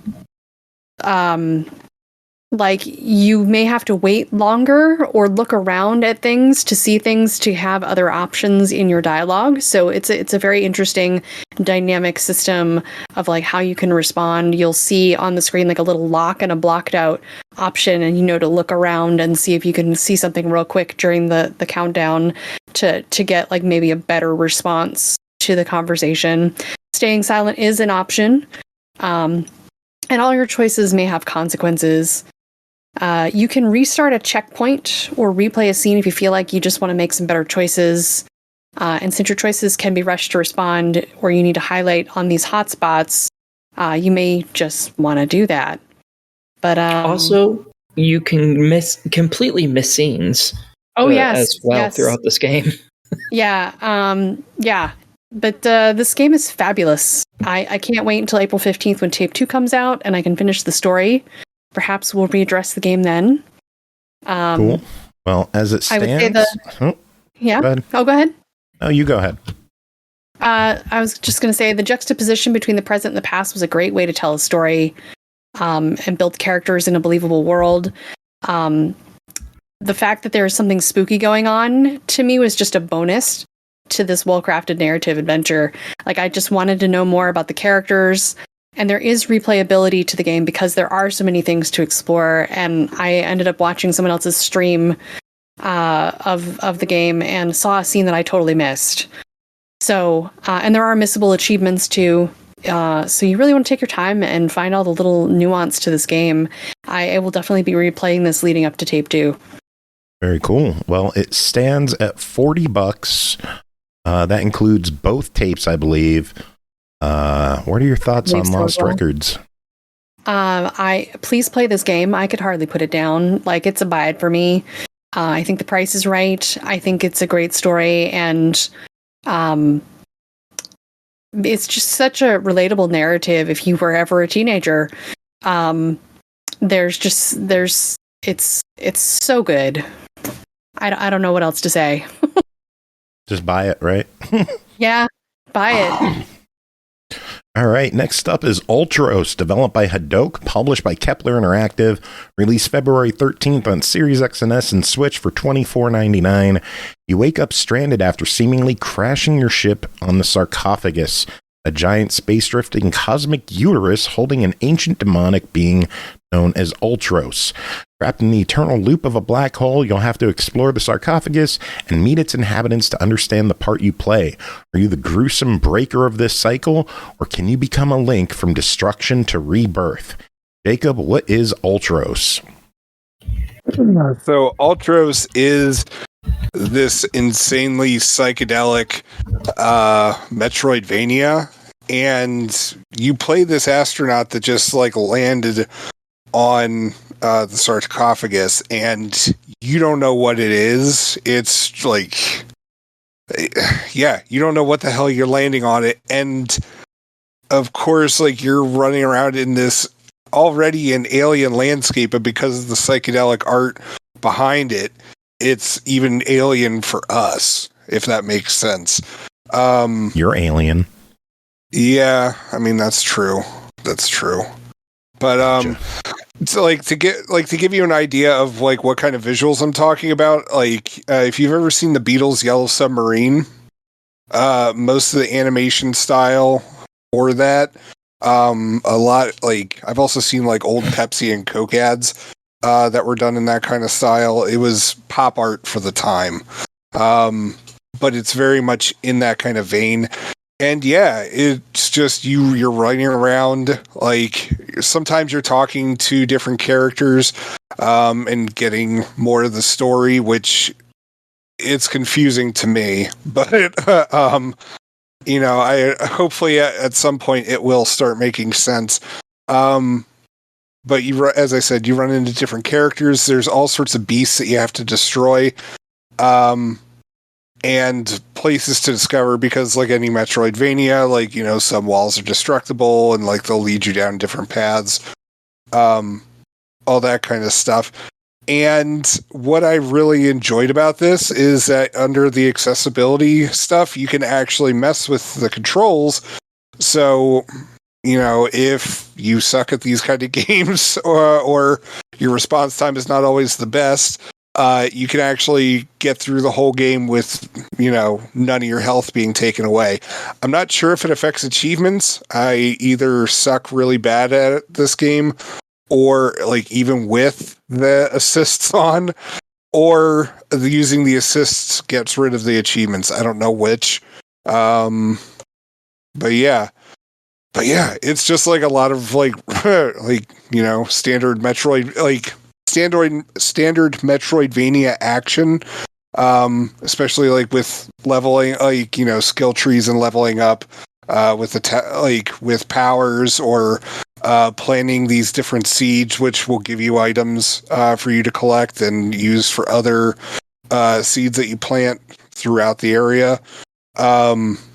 But yeah, it's just a huge psychedelic map for you to explore, and it is a hell of a trippy ass time. I highly recommend not playing this sober. Of course, you would recommend. I mean, it really helps with the visuals. That's fair. It's a $24.99 game. What are your thoughts on that? Absolutely. Oh man, this is a fun ride. I highly recommend you coming along on that. All right. Next up, Him, the Smile and Bloom, developed by EDIA Team Entertainment, published by PQube, released February 27th on Switch and Steam for $29.99. Refreshingly adult otome centered around a local flower shop. It's a mature exploration of relationships and the highs and lows of romance. With 12 endings to enjoy, it is sure to make both your heart melt and your pulse race. Aki, did your heart race or pulse melt?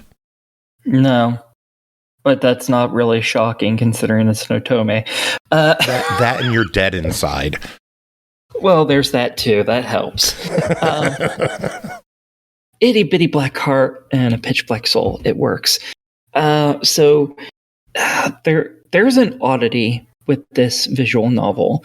Most visual novels, you play as a character trying to get one of a plethora of guys, and usually, you know, it requires you to go through, chat with all of them a little bit, and then you eventually start making choices that put you on a path with one of them specifically. Whether it's good or bad is up to how terrible you are.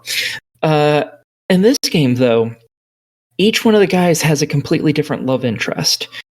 So every route you pick, you're playing as a different person altogether. And that is the very first choice you get in the game before you get anything. It's which one of the guys do you want to go after? You pick one and you're locked in and you're playing this woman. If you choose someone else, you're playing a completely different woman. And so it's like it's four different stories in one, basically, or are they all the same basic story? They're all different stories. They are all centered around the same place, being a flower shop that all of these guys work at. And so everything is centered around that. Each one of the guys is different. Genosuke is kind of a shitheel. He's attractive. He knows he's exceptionally attractive. And he's like, I use it to my advantage because why not? He's not like doing it just to be malicious. He just kind of goes with the flow. Like if someone asks him out, he's just going to say yes because it's a lot easier to do that than listen to them whine and bitch and moan about him saying no. So that's kind of his character. He sometimes switches between being kind of a rude prat and being this really nice, gentle, caring soul. So he's very two-faced, but not necessarily in a cruel way like most people are. Then there's Wataru, who is like the golden retriever boyfriend type. You have, oh god, what are all the names? I haven't actually gone through all the romances yet because there's 4. There's and each one has, what, 3 endings too? Yeah. I'm not sure how exactly you get all 3 endings, because usually it's a good end and a bad end. Yeah, I'm reading the Steam page. This one says, rather than traditional good or bad endings, each of the couple's potential futures are poignant and offer something worthwhile to enjoy, regardless of romantic outcome. Yeah, it looks like they went a different route than just like good, bad. Yeah, I believe it's going to be you're in a happy relationship, you're just friends, or you're not in a relationship would be my guess of why there's 3. And yeah, so each one of the girls is completely different. Janosuke is the one that I started off playing just because he was the first choice out of the 4 of them. And the lady that you're playing in that one works at an interior design style building. And that's how the 2 of them meet. Her building buys flowers from the flower shop that he works at. And then later on, they hire that firm to redesign their building, basically. So that's how they interact. And then, like, Hakuto is the girl who's for him is a childhood friend, and she's kind of a child, so she's trying to seem less childish because now she's an adult, to try and get his affection and stuff, and he's not really having it. So yeah, it's very different depending on what character you deal with. The only similarity is the flower shop. They all have that in common. So you're not seeing a whole bunch of different locations in the game. So lots of the backgrounds are going to be the same thing. Almost all of them are in front of the store or something of that nature. So there's not a lot of visual differences in backgrounds for this, but all of the characters are voice acted, so that's nice. I can't remember if the woman is. How the hell? I literally was playing this earlier today, and now I can't remember if the female leads are voice acted. I don't think they are, but all the guys are. And yeah, so that's basically the gist of the game, because each one is only 15 chapters long, and each chapter, for most of you, each chapter might last like 10-20 minutes probably. If that, it takes me over an hour for each one, but I'm slow reading. You can probably beat this game in probably a few hours each one of these, so if you're only playing through it one time for each guy, you're probably going to beat this in under 10 hours if you're going for everybody. And after you get through the romance, another special thing pops up that you can play through as well. You're doing all of that and checking all the different romance or all the different endings. It's probably closer to like a 20-25 hour long game. So yeah. Hey, well, it's $30. What do you think? I'm very for it. This is a pretty simple, straightforward, cute game. This isn't like lots of them where it's like, oh, these terrible things are happening, we have to figure it out. No, it's just pure romance. You're getting to know the dude and trying to get in his pants.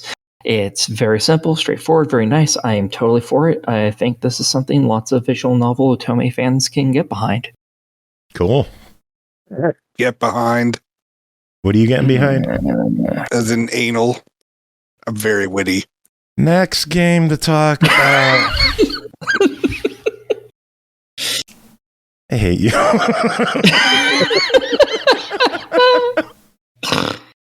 All right, next game, Idle Zoo Park, developed by InLogic Software, published by Ocean Media, released February 17th on Xbox One and Series X and S for $9.99. Idle Zoo is a fun game where you run a zoo that needs fresh management. Become a wealthy investor and restore zoos all around the country. You need to repair old zoos and build new ones. Jacob, what is Idle Zoo Park? Idle Zoo Park is it's essentially a clicker game, or an idle clicker game. And you have these parks that you have to build up. Like you get new animals, you clean up their habitats, you enhance their habitats by leveling up and charging admission. But you also have to do stuff like pay for food and upgrade like your actual food offerings for the people at the park. Or zoo, I should say. You also have to like upgrade the bus lines and your bus stop, like all sorts of stuff that you have to manage as you're doing this. And as you research more, which is usually like $1 trillion, I believe, it unlocks the next zoo that you have to work at. And so that one you start at 0 and like you have to work it your way back up, but there's a multiplier with it. Sorry.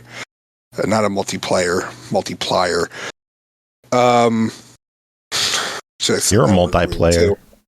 Yeah, I know. Thank you. Anyway, so there's like 6 different zoos that you have to manage by the end of it. And yeah, I mean, it's a standard clicker game, idle clicker, except do you like the idea that, you're messing with zoos instead of like cookies? I don't know. There's really not that much to it. If you're an achievement hound, like the achievements are pretty easy to earn. I'm almost completely done with it, and it took, here and there over an afternoon. What are some of the achievements? Like, what do you? I'm still kind of confused on what you do in this. It's just you're upgrading zoos. Like, so you have this zoo. Like, you're starting with like $0. You have a zoo, and there's like maybe like one thing to look at. You upgrade that thing's pen, like the safety, the food type that it has, all this other kind of stuff. And as you're upgrading all these different things, it makes more people come to your zoo. So then you purchase the next animal or whatever kind of habitat, you level all that stuff up. Are you able to pick what you want to put where, or is it just like, here's the next thing you get, it goes here. Here's the next thing you get, it goes here. Yeah, here's the next thing. Like, I'm trying to pick this apart, but it's an idle game, so there's clearly not much there. Like, idle games inherently don't have super complex things in them. Yeah, and I'm not gonna lie, like, it compared to other idle games that I've played, which I find weird to be on console anyway, because I'm really afraid of like messing up the buttons on my controllers. Like, like tap tap tap tap tap tap tap tap tap tap tap tap tap with these kind of games, and it's just like Grim Idle, that thing takes like 10 hours if you're just messing around in it. Others take way longer. Like, I knocked out almost all of the achievements within like an hour in this game. Yeah, it's not long for an idle game. No, it's $10. Do you have any thoughts on it? At 10, I would only recommend it if you are addicted to getting achievements. Otherwise, wait for a sale. I mean, on the plus side, compared to other idle games that I've played, this one has everything, and like there's no store for it, so you're getting it all at once. Yeah. Horror Acolyte wanted to ask, did the game click with you? I hate you all. Oh, wait, we terrible. We have a button for that. Hold on.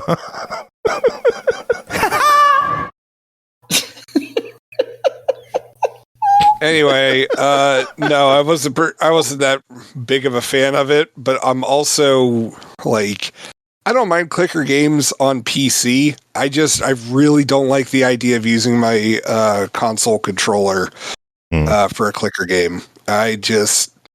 Nope, don't like it. So Fair. your official verdict on this one? I'd rather play. I mean, as I said, how much do you like clicker games? If you don't, then no. Yeah. Or if it seems interesting, then play it on PC. I'd really only. I don't want to say I'd really only advise people who are going for the achievements, but kinda. So, Bri, how long until you buy it? I might already have it. There we go. And have you played it yet? No, I have not. Is it in your lineup for this week? No. Oh, well. All right, let's move on. Next game to talk about is Unsolved Case, the Scarlet Hyacinth, developed by Domini Games, published by Legacy Games, released January 9th on Xbox One, Series X and S for $12.99. Chase down the suspect behind a serial killing. A whole series of crimes happen right before your eyes. A murder in an alley, your boss getting shot, abductions in broad daylight, and so on. Can you deal with it all? Bri, I don't think I could deal with that shit. Can you? I mean, I had to. How'd it go? It went okay. Just okay. So this is a point-and-click hidden object detective game. There are puzzles you'll need to solve by collecting objects around the scenes. It's similar in style to a series of games made popular on Xbox by Artifex Mundi, if that helps. You'll need to find things that are useful and then figure out where they are useful. And then objects disappear when they could have continued to be useful. Like, we just throw them away, like logic.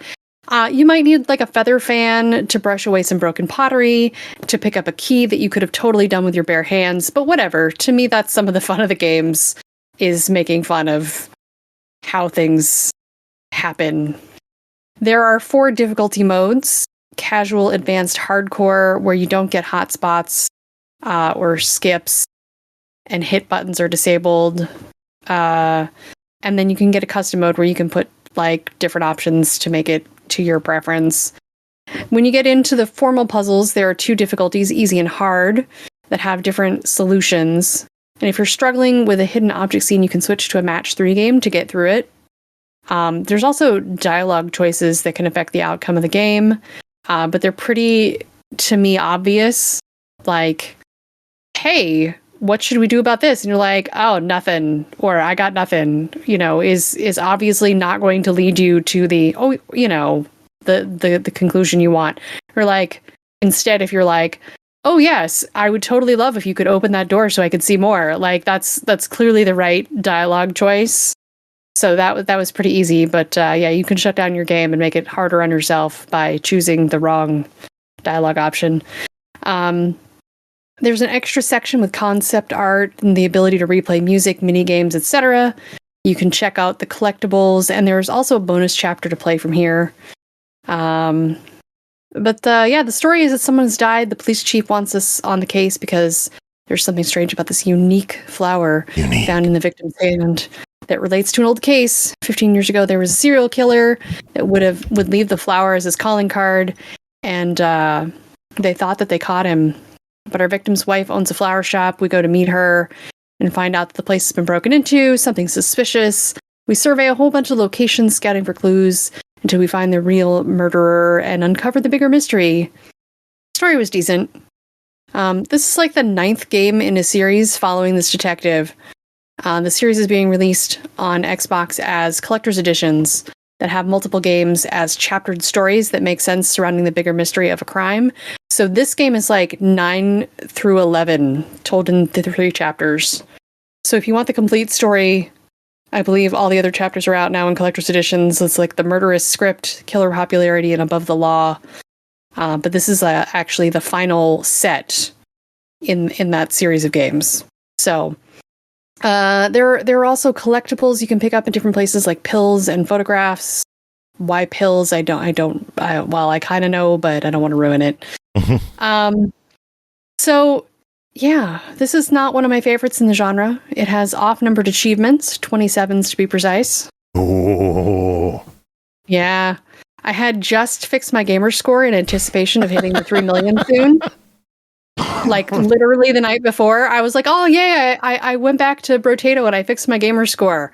And then bam, 27, get fucked. Well, just complete this one. You'll be good. You'll be back to 1,000. Yeah, exactly. So the English localization was a little rough. The voice acting was a little cheesy at times. More than normal for these games. I don't know. I felt a little more lost in this game than others of its type. I wasn't fond of the limited choices for the hidden object puzzles. They were the hidden object puzzles were like 3 choices at a time, but there's an achievement for getting 5 things like in 5 seconds. But you can only know 3 things at a time, so that's really annoying. Yeah. Yeah, and some of the way that they did the hidden object scenes just, I don't know, didn't appeal to me. The cursor and the hotspots for the game were really fiddly, but overall I still had a decent time with it. Well, it's $13, so it's not a super expensive game. What are your thoughts on it? I would try it for this one because it was kind of meh in comparison to a lot of other games like this. And there were some annoyances like the cursor thing that made it less fun for me. I would say the price is decent for the content, but like I just can't give it a buy it, having played much better games in the genre. Yeah, that's fair. But still worth checking out if you need to scratch that itch. Yeah, grab it on sale or yeah. Cool. All right, we should have a couple of cheapies to end the night. Bunch of $5 and under games. Next up, Ninja Master Toru, developed and published by Synnergy Circle Games, released February 20th on Xbox One and Series X and S for $4.99. Windows Store for another $4.99. An evil curse that transforms the dead into living corpses was cast upon the land. The only way to stop the entire nation from crumbling to the undead is defeating the king of undead. But the entire armies of soldiers were annihilated and transformed into zombies. Only the master of stealth, Ninja Master Toru, can infiltrate into enemy territory and claim the leader's head. Jacob, I'm going to guess that the description's a bit more than what the game is. Oh, Lord. Yeah. So the stealth that they're talking about in this, yeah, there's no stealth. You're about as stealthy as you were in Ninja Gaiden on the NES. And that's pretty much actually what the gameplay is like in terms of combat. Now you don't get any like fancy power-ups, so like there is like there are like little ninja stars that you can throw at times. It's not really like yeah, I mean, it kind of is. Like, you have to get reloads of them. I don't know. But it's like you only get so many you only get so many weapons, and so you have to plan out your moves accordingly as the different enemies are moving about. And as the game progresses, of course, the enemies get harder. There's tactics that you actually have to use with them, believe it or not. Like some of them you can only attack from the back, or others will like float in a pattern, that kind of stuff. Like it's okay. The achievements are easy. Like there's really not a lot to it. You still have to explain. Like we need more than a 90-second review. Like I don't know how else to what else to say. I mean, it's a very simple Ninja Gaiden-esque action. Yeah. You can talk about the color. The single color. Oh, goodness. It's very much a Game Boy era production with the green and black visuals. Is there music in the game? Any good soundtrack? It repeats quite a bit, and it's not bad. It's like we've heard some shitty soundtracks in games like this. It's not shitty, but keep you good, keep you playing. It's not. It's just there. It's like the elevator music of action movies, if you get what I mean. Like, yeah, it's theoretically exciting, but it's in the background and you don't really even notice it because it's almost just as I said, it's almost elevator music. So doesn't seem like there's too much to this one. It's a $5 game on Xbox and Series X and S. It is $5 on Windows. You could get a bundle pack of both versions for $7.99. Is this worth buying once, twice? Not at all. What do you think? The only way it's worth twice is if you care about the achievement stack. And honestly, at $5, I mean, here's the thing. It's not that it's like a bad game or that it's like incompetently made. It's just there's not a lot to it. And for $5, there's plenty of other games that do similar stuff that offer a way richer experience than this. As I said, it's not bad. It's just incredibly meh. So $5, your official verdict? I'd say deny it. Go spend your $5 elsewhere on better, longer games. All right. Next game, Pirate Trails, developed and published by AFIL Games, released February 27th, Xbox One, Series X and S, PS4, PS5, and Windows Store for $4.99 each. In Pirate Trails, you are the master cartographer of the seven seas, but instead of sailing, your mission is to chart the best course for pirate ships to collect treasures and safely anchor at the final port. Rotate and swap hexagonal tiles to create the perfect route, but beware, a wrong path might lead your ship straight to the Kraken. Jacob and Bri, both of you played this one, and Raider Biz just subbed to us for the 30th month. Was there ever a Kraken in the game, or was it just like on the sidelines? On the sidelines. I was gonna say it was the big. Oh, was that what the big octopus was? I think so. Yeah. Oh, I did not recognize that as a Kraken. Huh. Well, I recognized the ding as a sub, so I heard that. Thanks, Raider Biz. Thank you for your support and for coming by and hanging out. Enjoy the kitties, enjoy the emotes, enjoy those extra contest entries. But Jacob and Bri, tell us about Pirate Trails. I mean, I could talk about it. Go for it. So, Pirate Trails is very similar to Bee Flowers, which Bri and I reviewed. What was it, last week, or was it 2 weeks ago? It was last week. Yeah. And in this one, it's the exact same kind of gameplay, except you swap out cute, colorful bees for passable, 1990, 1991-ish pirate graphics. It's a very retro feel to it, but it's very much the same kind of puzzle game where you're moving these tiles, which have specific pieces of road, like some might be straight, some might be curved, some might be forked, and if there's like multiple directions, you have to also dictate then which way it'll go initially as the bee goes along its path. And the objective is, wow, I actually just started describing bee flowers. Yeah. That is magical. So bee flowers or Bri flowers? Oh my gosh. All right, so Pirate Trails. So Pirate Trails, sorry. Swap that out with pirate ships and gold. And it's the same exact thing. And as I said, you're using the tiles to place the trail that it's going to follow. And as you progress through all the levels, it changes.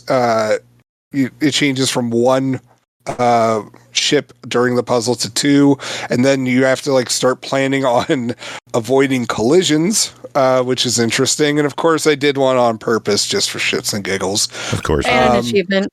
Yeah. Oh, yeah. And it does an award achievement too. That's true. And then eventually it gets to 3. It's honestly, I had a lot of fun while I was playing it. It's simple. It better than Bee Flowers. Really? Why is that?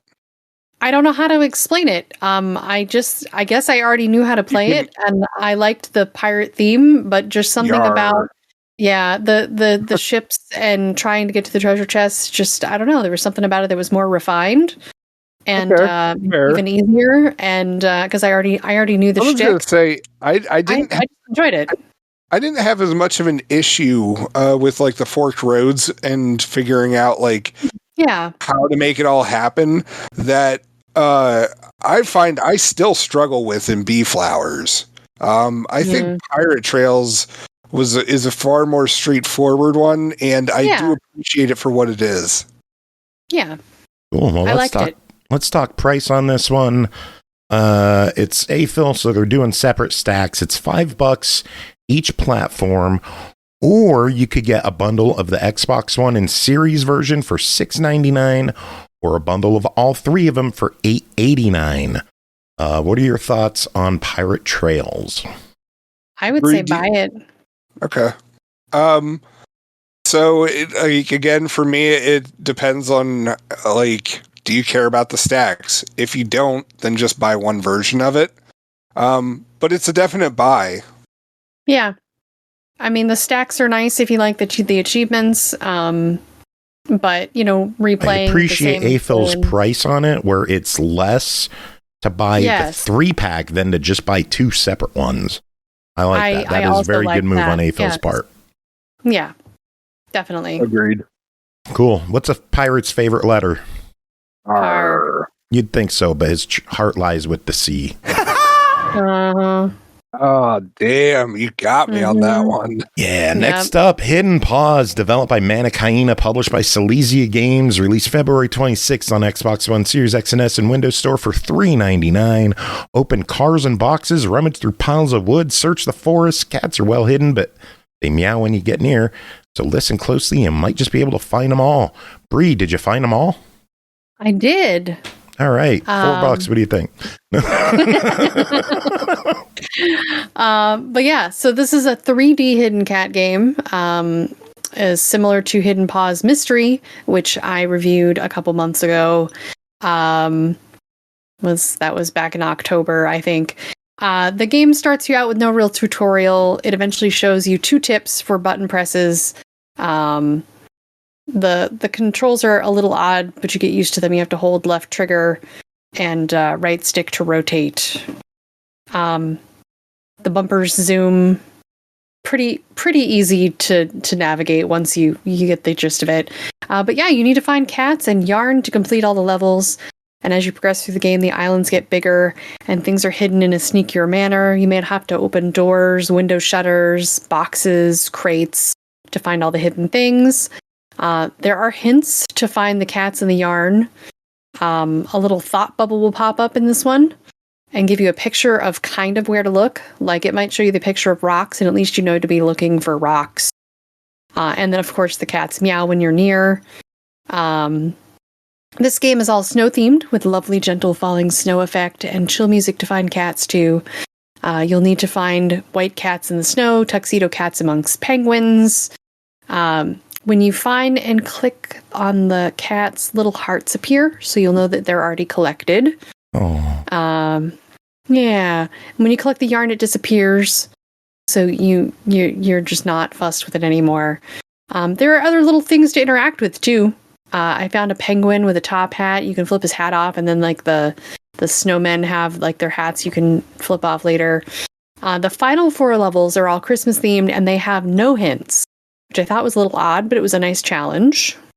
But yeah, there's 20 levels of beautiful snowy landscapes to explore and find cats in. This game is meant to be relaxing. If you can't find the last 1 or 2 yarns or cats, you can head on to the next level and come back later. There's around 120 cats and 120 yarn to find across the levels. So yeah. Oh, well, it's $4. What do you think? I think the price is right. Do it. Cool. Right. And the good thing is Silesia games are play anywhere. So you can play it on Xbox One, Series X, or PC. It's the same game with the same stack. Yay. Sweet. Yay. $4. Yay. Yay. Yay. I have a confession to make. What's I that? was really annoyed, like when I saw that Bri had gotten Hidden Paws, and I was just like, "What the heck? I'm the one with the dog." Like, like she has a cat, so like that makes sense. I have a dog. Why didn't I get this one? And then I'm listening to your review, and I was like, "Oh shit, this is a cat game." Of course, it's a cat game. Yeah, I whatever. There should be dog games like that. I don't know why they're all hidden cat games. I know. Why aren't there hidden dog games? I need hidden puppy games. Come on, guys. Right. Somebody get in on this. Okay. Good talk. Yeah. Next up, more Silesia with Let Me Sleep, developed by Brave Giant, published by Silesia Games, released January 21st, Xbox One and Series X and S for $2.99. Let Me Sleep, you're a helping hand to a guy so tired he can never get enough sleep. That's me, which is not surprising considering he's trying to rest in a house full of horrors and monsters. Jacob, what is Let Me Sleep? So Let Me Sleep is a point and click game point and click adventure game in the loosest of terms. To be honest, I don't know if this is something that's available on iPad or not, but it feels like something that my kids would be able to play.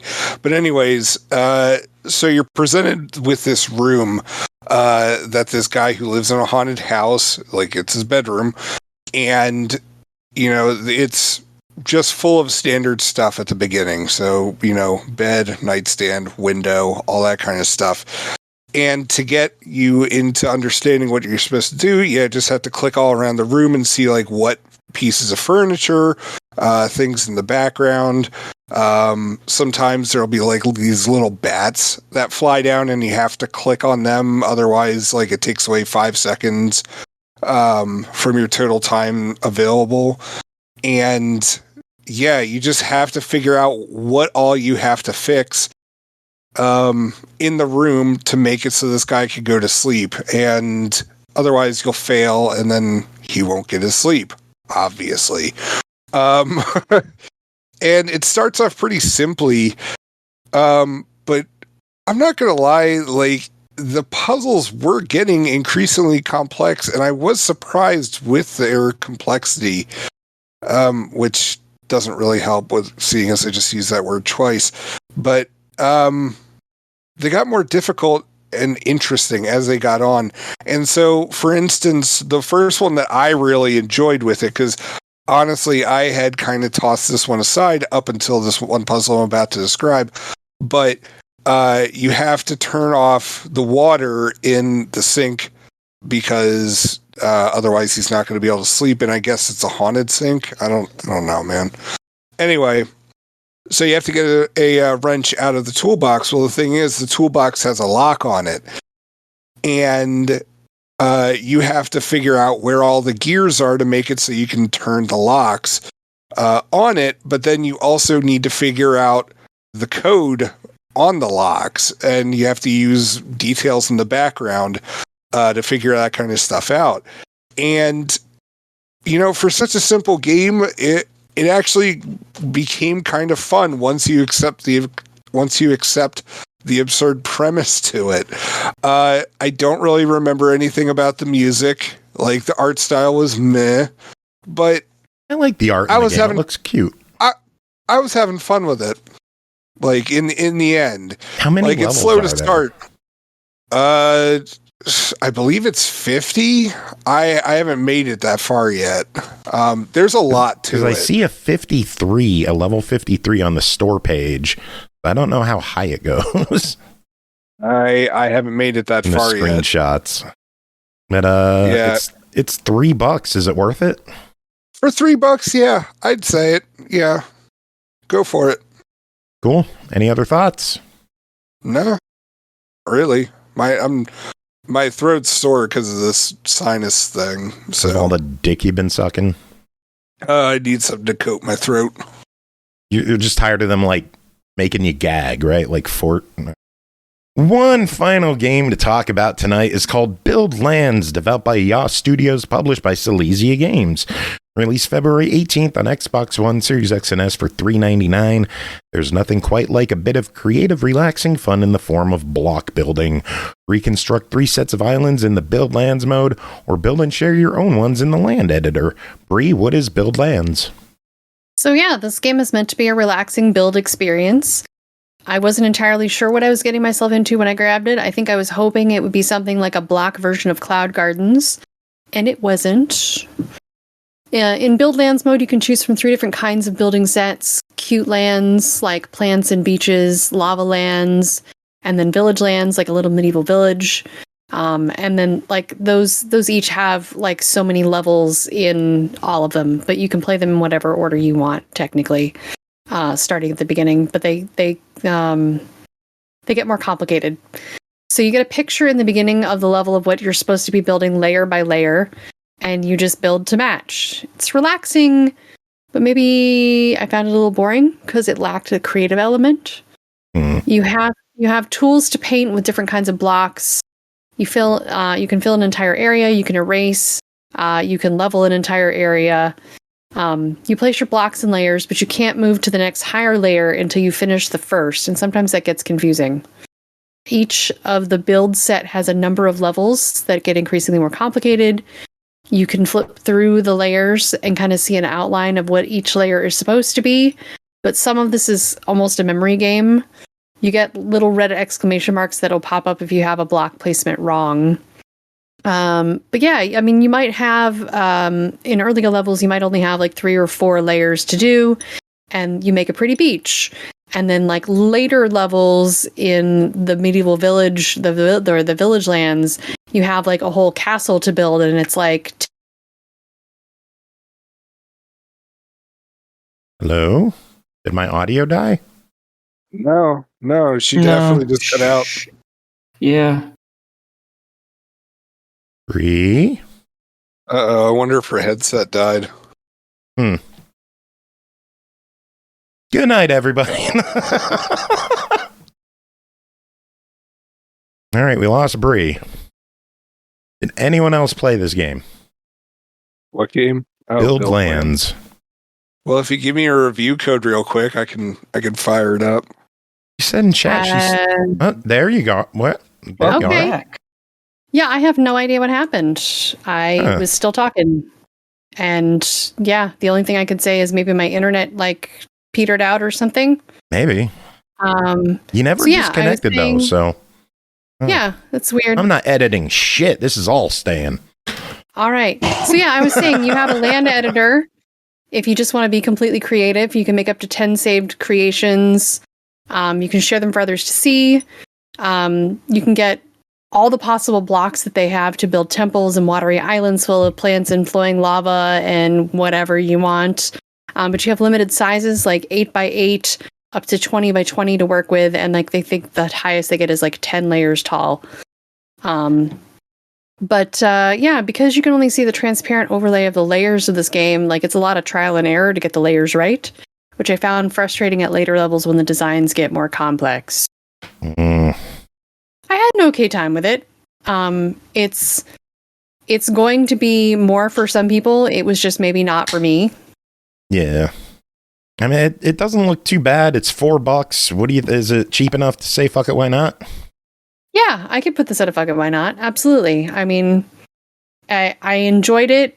I personally got a little bored with the lack of, creativity on a personal level. Like I more enjoyed being able to make stuff in the land editor mode. So, but the achievements are pretty easy to just, you go through. So it's also nice from that perspective. I just knock them out a little bit at a time. Cool. Yeah. All right. So it seems like Silesia has 3 solid games for cheap prices and have fun, I guess.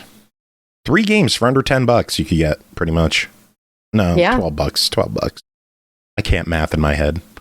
Anyway, that is it for this episode. We made it through. I want to give a quick shout out to everyone at the Soft Not Weak crew for coming on, hanging out with us, chatting with us, keeping us company. Spirit Swap is available on Steam and Xbox right now. Go pick it up. Check out the soundtrack. We're going to play some more music from meltycanon to end the show. We played some during the break. We'll play some more to end the show. And you can check that out on Bandcamp. I'll have links to everything in the show notes. So if you're checking this out after the fact, look below the video or whatever you're doing. Click on all the links. Make sure to keep up to date with us and what we're doing. And stay tuned, because next week we're going to find out how many times I'm going to keep track next week of how many times the 3 of you combined say, "But yeah." I think Aki started it. But yeah, let's do this. Jacob has picked up on it. And Bri, you started doing it tonight too. I heard I think 2 of them out of you. But yeah. So we have unique and but yeah. We're gonna Oh, I love it.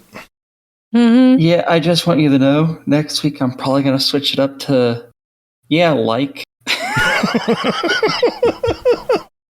Like, yeah. Just to fuck with the counting. Oh, to be honest, Jacob says, that comes a lot from Jacob, to be honest. SML drinking game. We're going to kill all you fuckers next week. I don't think we have a guest set for next week either, so that's even better. All right. Oh, if we're trying to kill the viewers with a drinking game, I will say, but yeah, a lot more for you. That's fair. But yeah, does anyone have any final words to end this show? To be honest. But yeah. Jacob, anything? Nah. Damn.